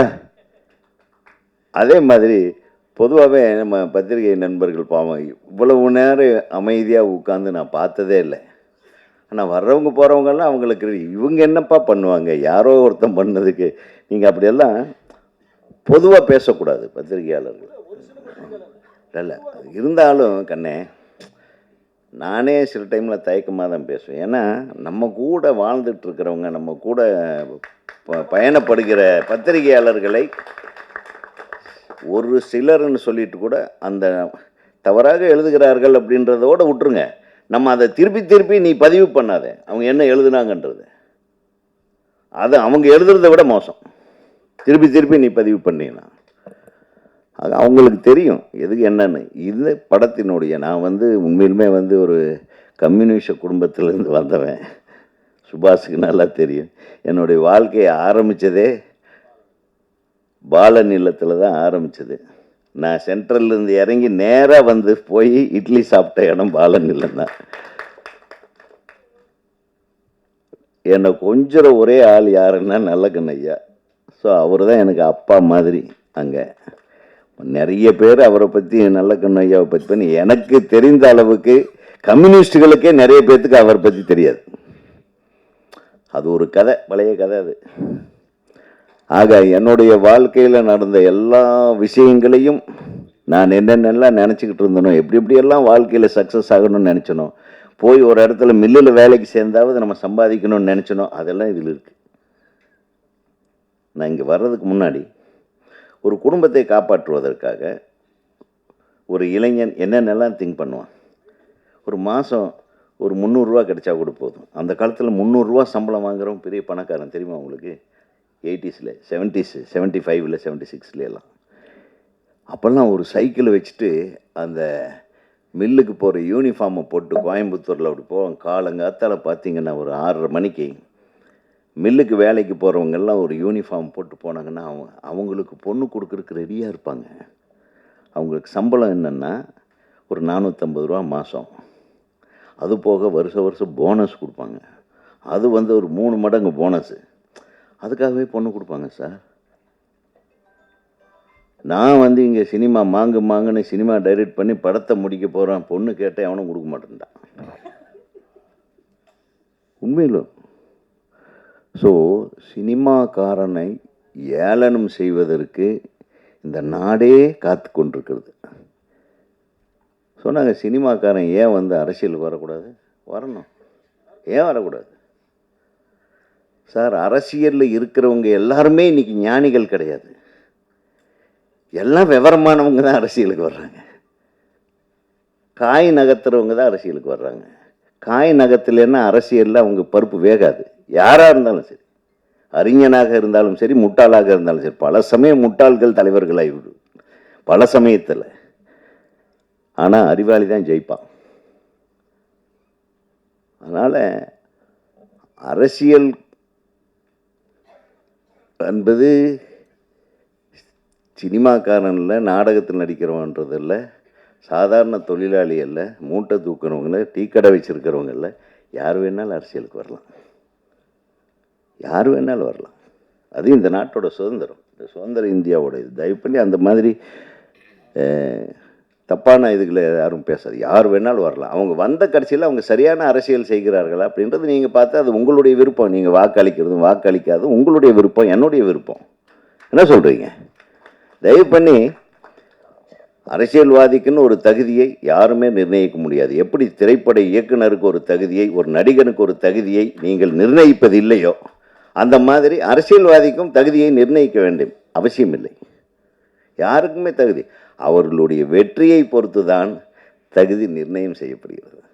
நான் ஜெயிச்சாதான் இந்த உதயகுமார் இந்த மேடையில் ஒரு சிறப்பு அழைப்பாளராக வர முடியுது. ஜெயிக்கலைன்னா கூப்பிட்ருக்க மாட்டீங்க. என் கூட வந்த 10-15 பேர் ஜெயிக்கலை. அந்த டைரக்டருக்கு யாரையும் கூப்பிடலையே. ஸோ வெற்றி தான் நீங்கள் வந்து நிர்ணயிக்கிறதே தவிர நீங்கள் கொள்கை பிடிப்பு, அது நல்லவன் கெட்டவன் இதெல்லாம் கிடையவே கிடையாது. அதனால் அரசியலுக்கு மட்டும் தனியாக ஒரு தனி கொம்பெல்லாம் கிடையவே கிடையாது. சினிமாவுக்கு என்ன கொம்போ அதே கொம்பு தான் அரசியலுக்கு. ஒரு கூலி வேலை செய்பவர்களுடைய தனி கொம்பு என்னவோ அந்த கொம்பு தான் அடுத்தவனுக்கு. கரெக்டானே? அனைவருக்கும் ஒன்றுங்க. அரசியலமைப்பு சட்டம் என்ன சொல்கிறது?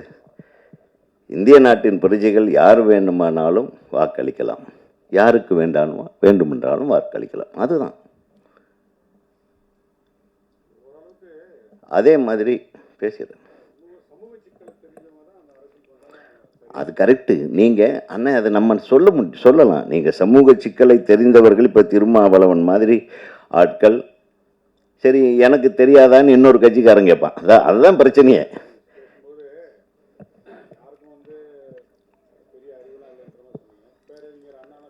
இல்லை நீங்கள் இன்னைக்கு வர்றவங்களை சொல்கிறேன். இன்னைக்கு வர்றவங்க அறிவாளிகளாக இருக்க வேண்டும் என்ற அவசியம் இல்லை. என்ன இல்லை நான் பொதுவாக சொல்கிறேன் பாவலன். நான் என்ன சொல்கிறேன்னாங்க, யார் அறிவாளி என்பதை மக்கள் தான் தீர்மானிக்கிறார்கள். அவர்களுடைய கொள்கையை பொறுத்து எந்த அறிவாளிக்கு வாக்களிப்பது என்பதை மக்கள் தீர்மானிக்கிறார்கள். அந்த அறிவாளிகளோடு கூட்டு வைத்துக் கொள்கிறார்கள், வென்று எடுக்கிறார்கள். இதுதானே நடந்துட்டுருக்கு. மற்றபடி அறிவை வந்து அளப்பதற்கு அளவுகோல் என்ன சொல்லுங்கள்? நீங்கள் ஒரு அளவுகோல் வச்சுருப்பீங்க, கணித ஆசிரியர் ஒரு அளவுகோல் வச்சுருக்காரு, தமிழ் ஆசிரியர் ஒரு அளவுகோல் வச்சுருப்பார், கிராமர் மிஸ்டேக் இல்லாமல் எப்படி எழுதுறதுன்னு ஆங்கில ஆசிரியர் ஒரு அளவுகோல் வச்சுருப்பார். ஸோ அரசியலுக்கின்ற அளவுகோல் நமக்கு என்ன கிடைக்குது, இவர்கள் ஆட்சிக்கு வந்தால் நமக்கு நல்லது நடக்குதா அப்படிங்கிறத முடிவு செய்கிறது யார்? அந்த இடத்துல ஆசிரியர்கள் வந்து வாக்காளர்கள் தான். அப்போ இவங்க மாணவர்கள் ஆயிடுவாங்க, இவங்க ஆசிரியர்கள் மாணவர்கள் ஆயிடுவாங்க. வாக்களிக்கிறவங்க தான் ஆசிரியர். இப்போ ஓட்டு யார் போடுறாங்களோ அவன் தானே எஜமானன், அவன் தானே முதலாளி. ஆனால் வாக்கு அளித்த கடைசியில் யாருக்கு வாக்களித்துமோ அவர் வந்து முதலாளியாகிறார், வெற்றி பெற்றவர் முதலாளியாகிறார். அது வெற்றி தோல்வி தான் வந்து அரசியலில்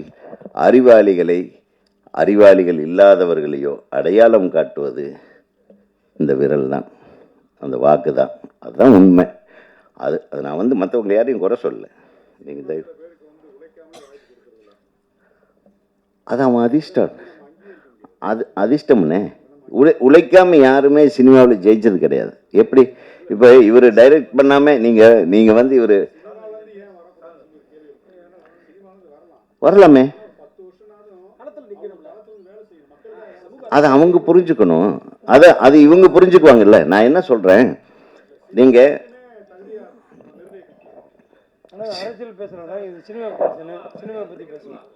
இல்லை, நான் என்ன சொல்ல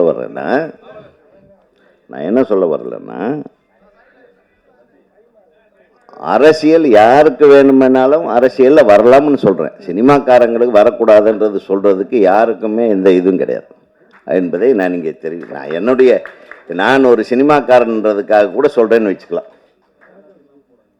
நாளைக்கு கூட நானும் கூட ஒரு அரசியல் கட்சி ஆரம்பிக்கலாம், சொல்ல முடியாது. உரிமை இருக்குல்ல. ஆக ஆனால் நான் யாரையும் புண்படுத்துறதுக்காக சொல்ல. பாவலன் மிக அழகாக பேசினார். அது நான் ஒரு மேட்ரு பேசணும்னு நினச்சிட்டு இருந்தேன் பாவலன் அவர்களை பற்றி. அவ்வளோ அழகாக அவருடைய தமிழ், அவருடைய ஆமாம் எனக்கு தெரியும். எனக்கு அவரும் நெருங்கிய நண்பர். அவர் கூடவே ஒரு படம் நடிச்சிருக்கேன். யார் கூட? திருமாவளவன் கூட ஒரு படம் நடிச்சிருக்கேன். நீங்கள் அவர்கிட்ட கேட்டு பாருங்கள். அவரும் ஒரு அந்த படத்து பேர் அன்பு தோழி. ஆக அந்த அன்பு தோழி தயாரிப்பாளர் யாருன்னு உங்களுக்கு நல்லா தெரியும். ஆமாம். ஆக இந்த திரைப்படத்தில் நடித்திருக்கிற அனைத்து நடிகர்களுக்கும், குறிப்பாக காக்கா முட்டை ஹீரோ தம்பி விக்னேஷ், நீங்கள் நல்லா நடிச்சிருக்கீங்க. நீங்கள் ஒரு 4-5 ஷாட் பார்த்தேன், இயல்பாக இருந்தது. அதை தொடர்ந்து நீங்கள் கண்டினியூ பண்ணுங்கள். டெஃபினட்டாக you will have a very bright future. ஒரு தாஜ் நூர் அவரை பற்றி நான் கொஞ்சம் சொல்லணுன்னா, அவர் மிகப்பெரிய இசை மேதைன்னே சொல்லலாம். அவர் அவ்வளோ அழகான இசையமைப்பாளர். நானும் அவர் கூட சேர்ந்து ஒரு ப்ரோக்ராமில் கலந்துட்டு இருந்திருக்கேன், ஒரு தொலைக்காட்சி ப்ரோக்ராமில். மிக பியூட்டிஃபுல் மியூசிக் டைரக்டர் அவர் வந்து அவருடைய நண்பரை பாராட்ட வந்தது வந்து ரொம்ப சந்தோஷமான விஷயம். பாடல்கள் அனைத்தும் நல்லா இருந்ததுங்க. எமோஷன் தான் வரும், இந்த மாதிரி கதைகளில் எமோஷன் தான் வரும். இந்த எமோஷனில் அழகாக கேரி அவுட் பண்ணி ரீரெக்கார்டிங் பண்ணி முடிச்சிட்டிங்களா? All the best. அது நீங்கள் உங்களுக்கு கூட உழைத்தவர்களுக்கெல்லாம் நன்றி சொன்னது வந்து ஒரு மிக சிறப்பாக இருந்தது. உங்களுக்காக வாழ்த்த வந்த நமது அன்பு சகோதரர் ட்ரம் சிவமணி, அவர் என்னுடைய படங்கள் நிறைய படங்களில் வாசிச்சிருக்காரு. நான் அவர்கிட்ட போய் நின்றுப்பேன். அவன் காட்டுத்தனமாக வாசிப்பான், சாதாரணமாக வாசிக்க மாட்டேன், காட்டுத்தனமாக வாசிப்பார். ஸோ எல்லா நல்ல உள்ளங்களும் வந்து உங்களை வாழ்த்தியிருக்கிறது.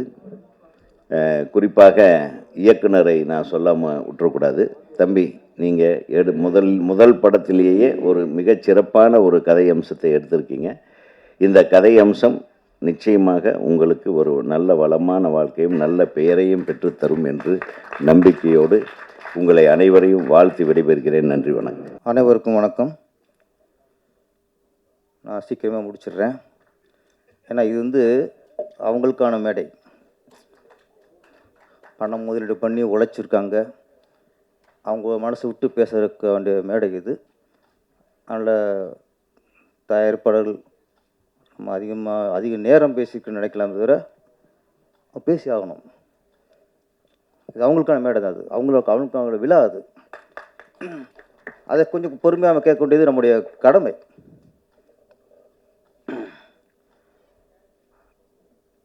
இந்த நிகழ்ச்சிக்கு என் அழைப்பை ஏற்று அந்த இயக்குனர் எஸ் ரவிக்குமார் சாருக்கு நன்றி. எங்கள் இயக்குனர் சங்க தலைவர் உதயகுமார் சாருக்கு நன்றி. உங்கள் பத்திரிகை சங்க தலைவர் சுபாஷ் சார், அவர் உண்மையிலே நேற்றே சொன்னேன், அவர் ப்ரோக்ராம் மாற்றி வச்சுட்டு நமக்கு வந்துட்டார். அனைவருக்குமே வந்து வாழ்த்தி அனைவருக்குமே நன்றி. எப்பவுமே ஒரு குருவுக்காக வந்து சிஷியர் வருவாங்க. ஒரு குருக்கு ஒரு நிகழ்ச்சி அப்படின்னா சிஷியர் வருவாங்க. ஆனால் சிஷியனுக்காக ஒரு நிகழ்ச்சியில் குரு வர்றாருன்னா அதுதான் அதிசயம், அதுதான் அபூர்வம். அது மாதிரி நம்ம இலாவுக்காக சிவமணி சார் வந்தார். அது உண்மையில் ஆனால் அவருக்கு பிஸியில் வந்து வாழ்த்திட்டு போகிறாருன்னா அது பெரிய மனசு. அவங்களாம் நன்றி சொல்லி ஆகணும் முதல்ல. அப்போ நம்ம திரையுலகில் சினிமாவில் வாத்தியார்னாலே நமக்கு புரட்சித்தலைவர் எம்ஜிஆர் தான். அது வாத்தியார்னு ஏன் பேர் வந்து புரட்சி தலைவர்னு பேர் வந்ததுக்கு 1000 காரணம் இருக்கலாம். வாத்தியார் வாத்தியார் அப்படின்னா ஏன் சொல்லுவோம்னா, அவர் படங்களை நல்ல விஷயத்தை சொல்லித் தருவார். குடிக்காத, தம் அடிக்காத, யாருக்கு குடியும் கெடுக்காத, கஞ்சா வைக்காத, கத்தி வச்சு குத்தி குத்தி கொள்ளாத, வன்முறையெல்லாம் செய்யாத, இந்த விஷயம் நல்ல நல்ல விஷயங்கள். வில்லனை கூட கடைசியாக மன்னிச்சு விடாத தவிர கொல்ல மாட்டார். இந்த மாதிரி நிறைய நல்ல விஷயங்கள் சொன்னதுனால தான் அவர் வாத்தியார் வாத்தியார் வாத்தியார்னோம். அந்த திரையுலகில் இங்கே ப்ரொடியூசராக 3 வாத்தியார் வந்திருக்காங்க. ரொம்ப நல்ல வாத்தியாருங்க அவங்க, ரொம்ப நல்ல வாத்தியாருங்க. எனக்கு ஃபஸ்ட்டு இவங்க வாத்தியார்னு தெரியாது, தெரிஞ்சுதான் ஃபஸ்ட்டு ஒத்துக்க மாட்டேன். ப்ரொடியூசர் 3 ப்ரொடியூசர், ஓகே, ஒரு ப்ரொடியூசர் அதிக சம்பளம் வாங்கலாம், 3 ப்ரொடியூசர் நிறைய சம்பளம் வாங்க நினச்சேன். இவங்க 3 ஒன்றா சுருக்கி அது வேறு விஷயம். ஸ்பாட்டில் நான் ஷார்ட் முடிஞ்சு உட்காந்துருப்பேன், அவங்க 3 பேரும் வருவாங்க. எனக்கு பிடிச்சத தெரியும், வாத்தியார தெரியும், டக்குன்னு எந்திரிச்சிருவேன். இவங்க என்னென்னா அவங்க பாயிண்ட் ஆஃப்ல பெரிய டைரக்டரு அப்படின்ட்டு சார் உட்காரும்பாங்க. அவங்க என்ன டயர்டாக நினச்சி உட்காரும்பாங்க. நான் அவங்களை வாத்தியார் நினச்சி உட்கார முடியாமல் நான் நின்றுட்டே இருப்பேன். நிறைய நேரங்களில் இவங்க வரும்போதெல்லாம் நான் கூட நின்றுட்டே இருப்பேன். உண்மையா இல்லையா? காரணம் வாத்தியார் நினச்சி பிடிச்ச நேரத்தை உட்காந்துருப்பேன், கால் போட்டுருப்பேன். வாத்தியார் ஆக்கிட்டான். அந்த வாத்தியார் வந்து படம் பண்ண வரங்கிறது சந்தோஷமான விஷயம்.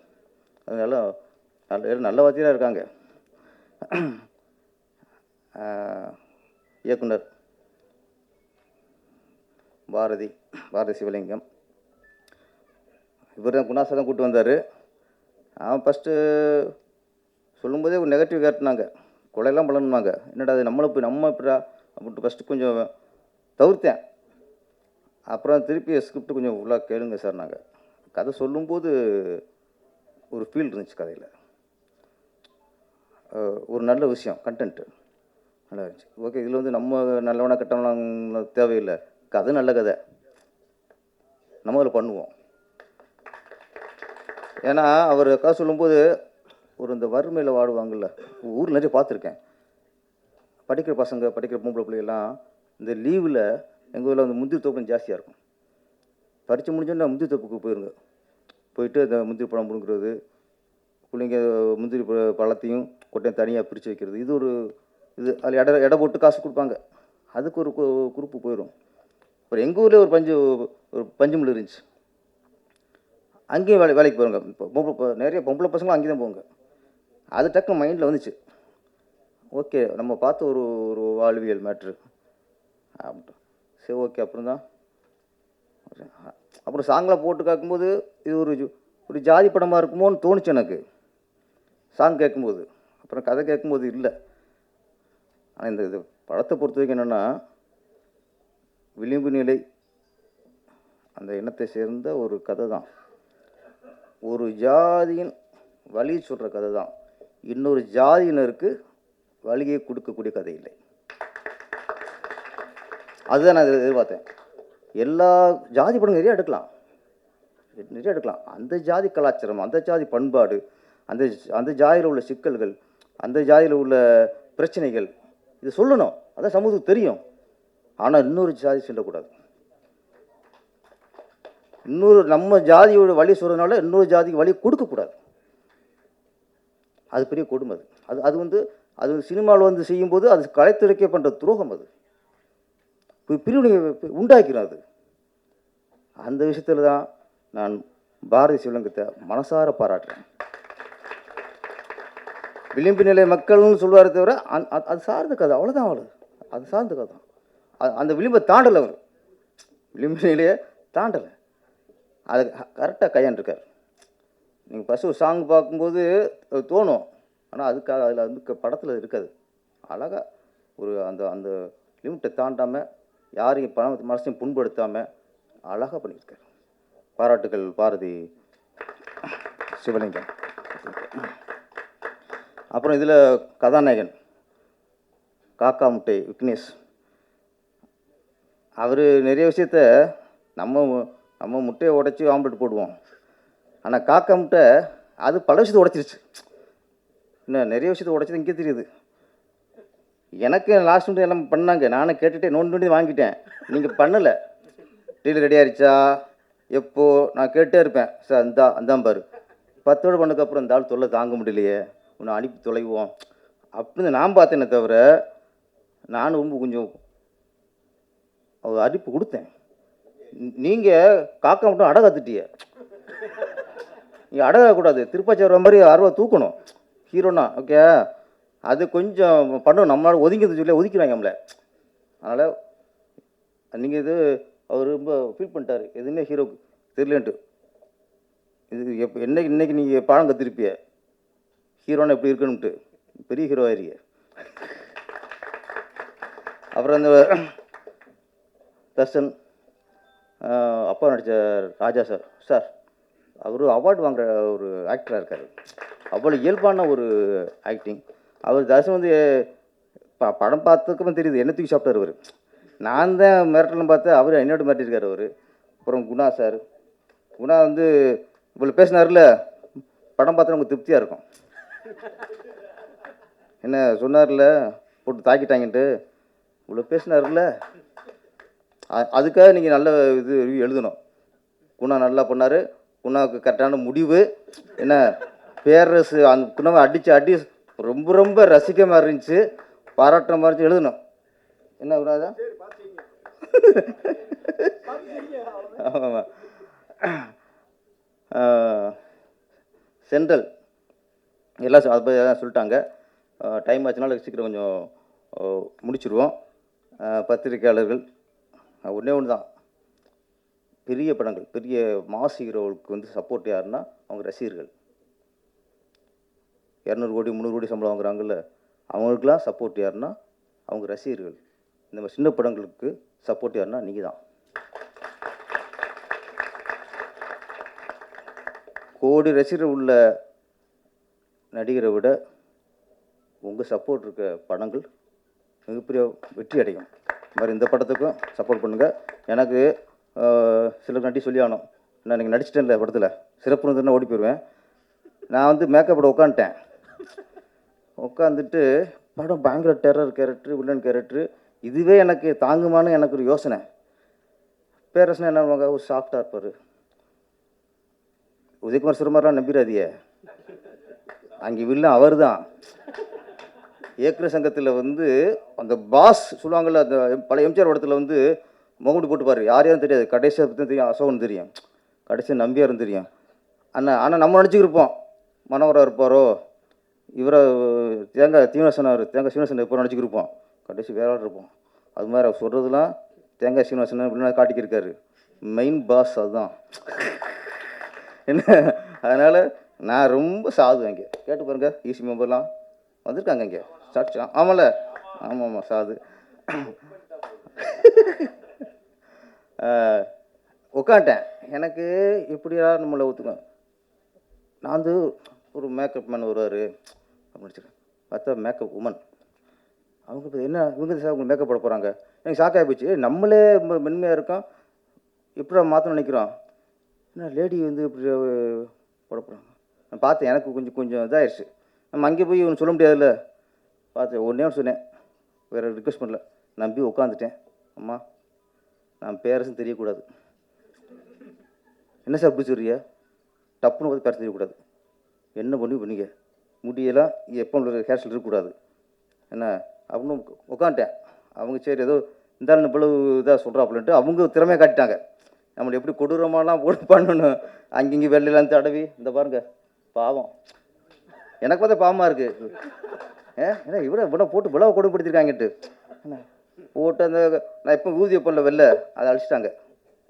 நான் இப்போ ஊதி இல்லாமல் இருக்க மாட்டேன், கருப்பு போட்டாங்க. ஓகே தெளிவாயிட்டாங்க இவ்வளோ இருக்குது போட்டு என்ன பண்ணி கடைசி ஒரு கூலிங் கிளாஸ்லாம் கொஞ்சம் போட்டு இன்னும் எனக்கே டக்குன்னு கண்ணாடி பார்த்தாங்க. டக்குன்னு எனக்கு இடம் தெரியல. சக்ஸஸ். ஆமாம், காயல் இடத்துக்கு நன்றி. அப்புறமா கேமராமேன் வினோத் காந்தி. அடுத்து மேக்கப் போட்டாச்சு. அடுத்து கேமராமேன் அவர் கையில் இருக்குல்ல நம்மளை எப்படி காட்டுறதுன்ட்டு. அப்புறம் அவர் பார்த்தாரு, அவர் திறமை காட்டினார். ரஸ் பார்க்கும்போது தெரிஞ்சு வச்சு, ஓகே அவரும் இவனை பெருசாக காட்டக்கூடாது, வேறு மாதிரி காட்டணும்னு அவரும் பல ஆங்கிள்லாம் வச்சு நம்மளை கொஞ்சம் டெரர் லோங்கெல்லாம் வச்சு கையில் தூக்கி கட்டுன்ட்டார். சரி நான் வந்தாச்சு, என்ன கையிலே தூக்கி கட்டினேன், சட்டையை தூக்கி போட்டானே, சட்டை இல்லாமல் கூட நடிக்கலாம்னு வந்து இறங்கியாச்சு. எல்லாம் சப்போர்ட் எனக்கு, எடிட்ரு எல்லாருமே எனக்கு ஃபுல் சப்போர்ட்டு. அவன் பிடிச்சி 2 பேர் நடித்தாங்க நினைக்கிறேன் கூட, நடிக்கும்போது பிடிச்சின்னு தெரில. அவர் இன்ஸ்பெக்டர் சார், ஆமாம் அவர் டஃப்பு கொடுத்தாரு எனக்கு. டஃப்பு கொடுத்தாரு, என்னடா நான் ரொம்ப கஷ்டம் நடிச்சுக்கிட்டு இருப்பேன், அவருக்கு அப்படி நிற்பார் கேஷுவலாக, என்னடா அது நம்ம ஒரு கஷ்டப்பட்டு இருக்கோம், அவ்வளோ இடுப்பு கழிச்சு நிற்கிறாரே அப்படின்ட்டு. அப்புறம் எனக்கு சார் கொஞ்சம் இப்படி பண்ணுங்க சார்ண்ணே, இப்படி பண்ணக்கூடாது சார் நாப்பில். சரி ஓகே அப்படின்ட்டு. அப்போ நானுன்னே அவர் கேஸில் தந்தப்போ நான் மாற்றிக்கிட்டேன். என்ன ஓகே இவர் இவ்வளோ ரொம்ப கேஸில் இருக்காரு ஓகே அப்படின்ட்டு உங்களுக்கு நான் சில இடத்துல மாற்றிக்கிட்டேன். ஆமாம் தினேஷ் காக்காமட்ட விக்னேஷ், அது எங்கேயுமே நான் ஹீரோவாக பார்க்கல வர. அந்த படத்து கேரக்டர் ரொம்ப எளிமையாக, என்ன எங்கேயோ சிலருக்குலாம் ஈகோ வந்துடும், என்னடா நம்ம ஃபுல்லாக பண்ண நடிச்சுக்கிருக்கோம், திடீர்னு ஒருத்தன் வர்றான் பில்டப் பண்ணுறாங்க அப்படின்னு வரும்ல. எதுவுமே இல்லை, அவர் வேடிக்கை பார்த்துருக்காரு என்ன தான் பண்ணுறாங்கன்ட்டு. நான் அப்போ திருப்பி பார்ப்பேன், ஒரு உருவம் நிற்கும், பார்த்தா நம்மனா ஹீரோ ரூமில் இருப்பார், ஏசி ரூமில் இருப்பார் நினைப்போம்ல. என்ன தான் பண்ணுறாங்கன்னு அவரும் பார்த்துட்டே இருந்தார். காக்கா முட்டை சீக்கிரம் இந்த தங்க முட்டை ஆகணும், என்ன நம்ம காக்கா முட்டை விக்னேஷ் வந்து சீக்கிரம் தங்க முட்டை இதாகணும். கதாநாயகி காட்டவே இல்லை, அது வேறு விஷயம். சரி இங்கேயாவது பார்த்துருவோன்னு பார்த்தேன், உதயகுமார் சாருக்கு பயந்து அதே மாதிரி கட் பண்ணிட்டாங்க. என்ன அவர் ஃபோன் நம்பர் கேட்பார், அவர் ஃபோன் நம்பர் கொடுக்கும், அது நான் பேசுகிற விட்டுவிட்டு அங்கேயே ஜூம் போவாங்க. அவங்க இங்கே பேசிக்கிறேன் ஒருத்தன், அதை விட்டுறாங்க அங்கே பிளான் பண்ணி அவங்க இப்போ மந்திராவும் அவரும் என்ன பேசிக்கிறாங்க, அங்கேயே போயிடுச்சு. மற்ற என்ன நல்ல வேலை ஹீரோன் தப்பிச்சுது. என்னதானே இல்லை நாளைக்கு ட்ரோல் பண்ணுறதுக்கு நாளைக்கு மேட்ரு கிடச்சிருக்கோம், நாளைக்கு ஃபங்க்ஷனில் வரும், அடுத்து ஒன்று வந்துடும், அவ்வளோ.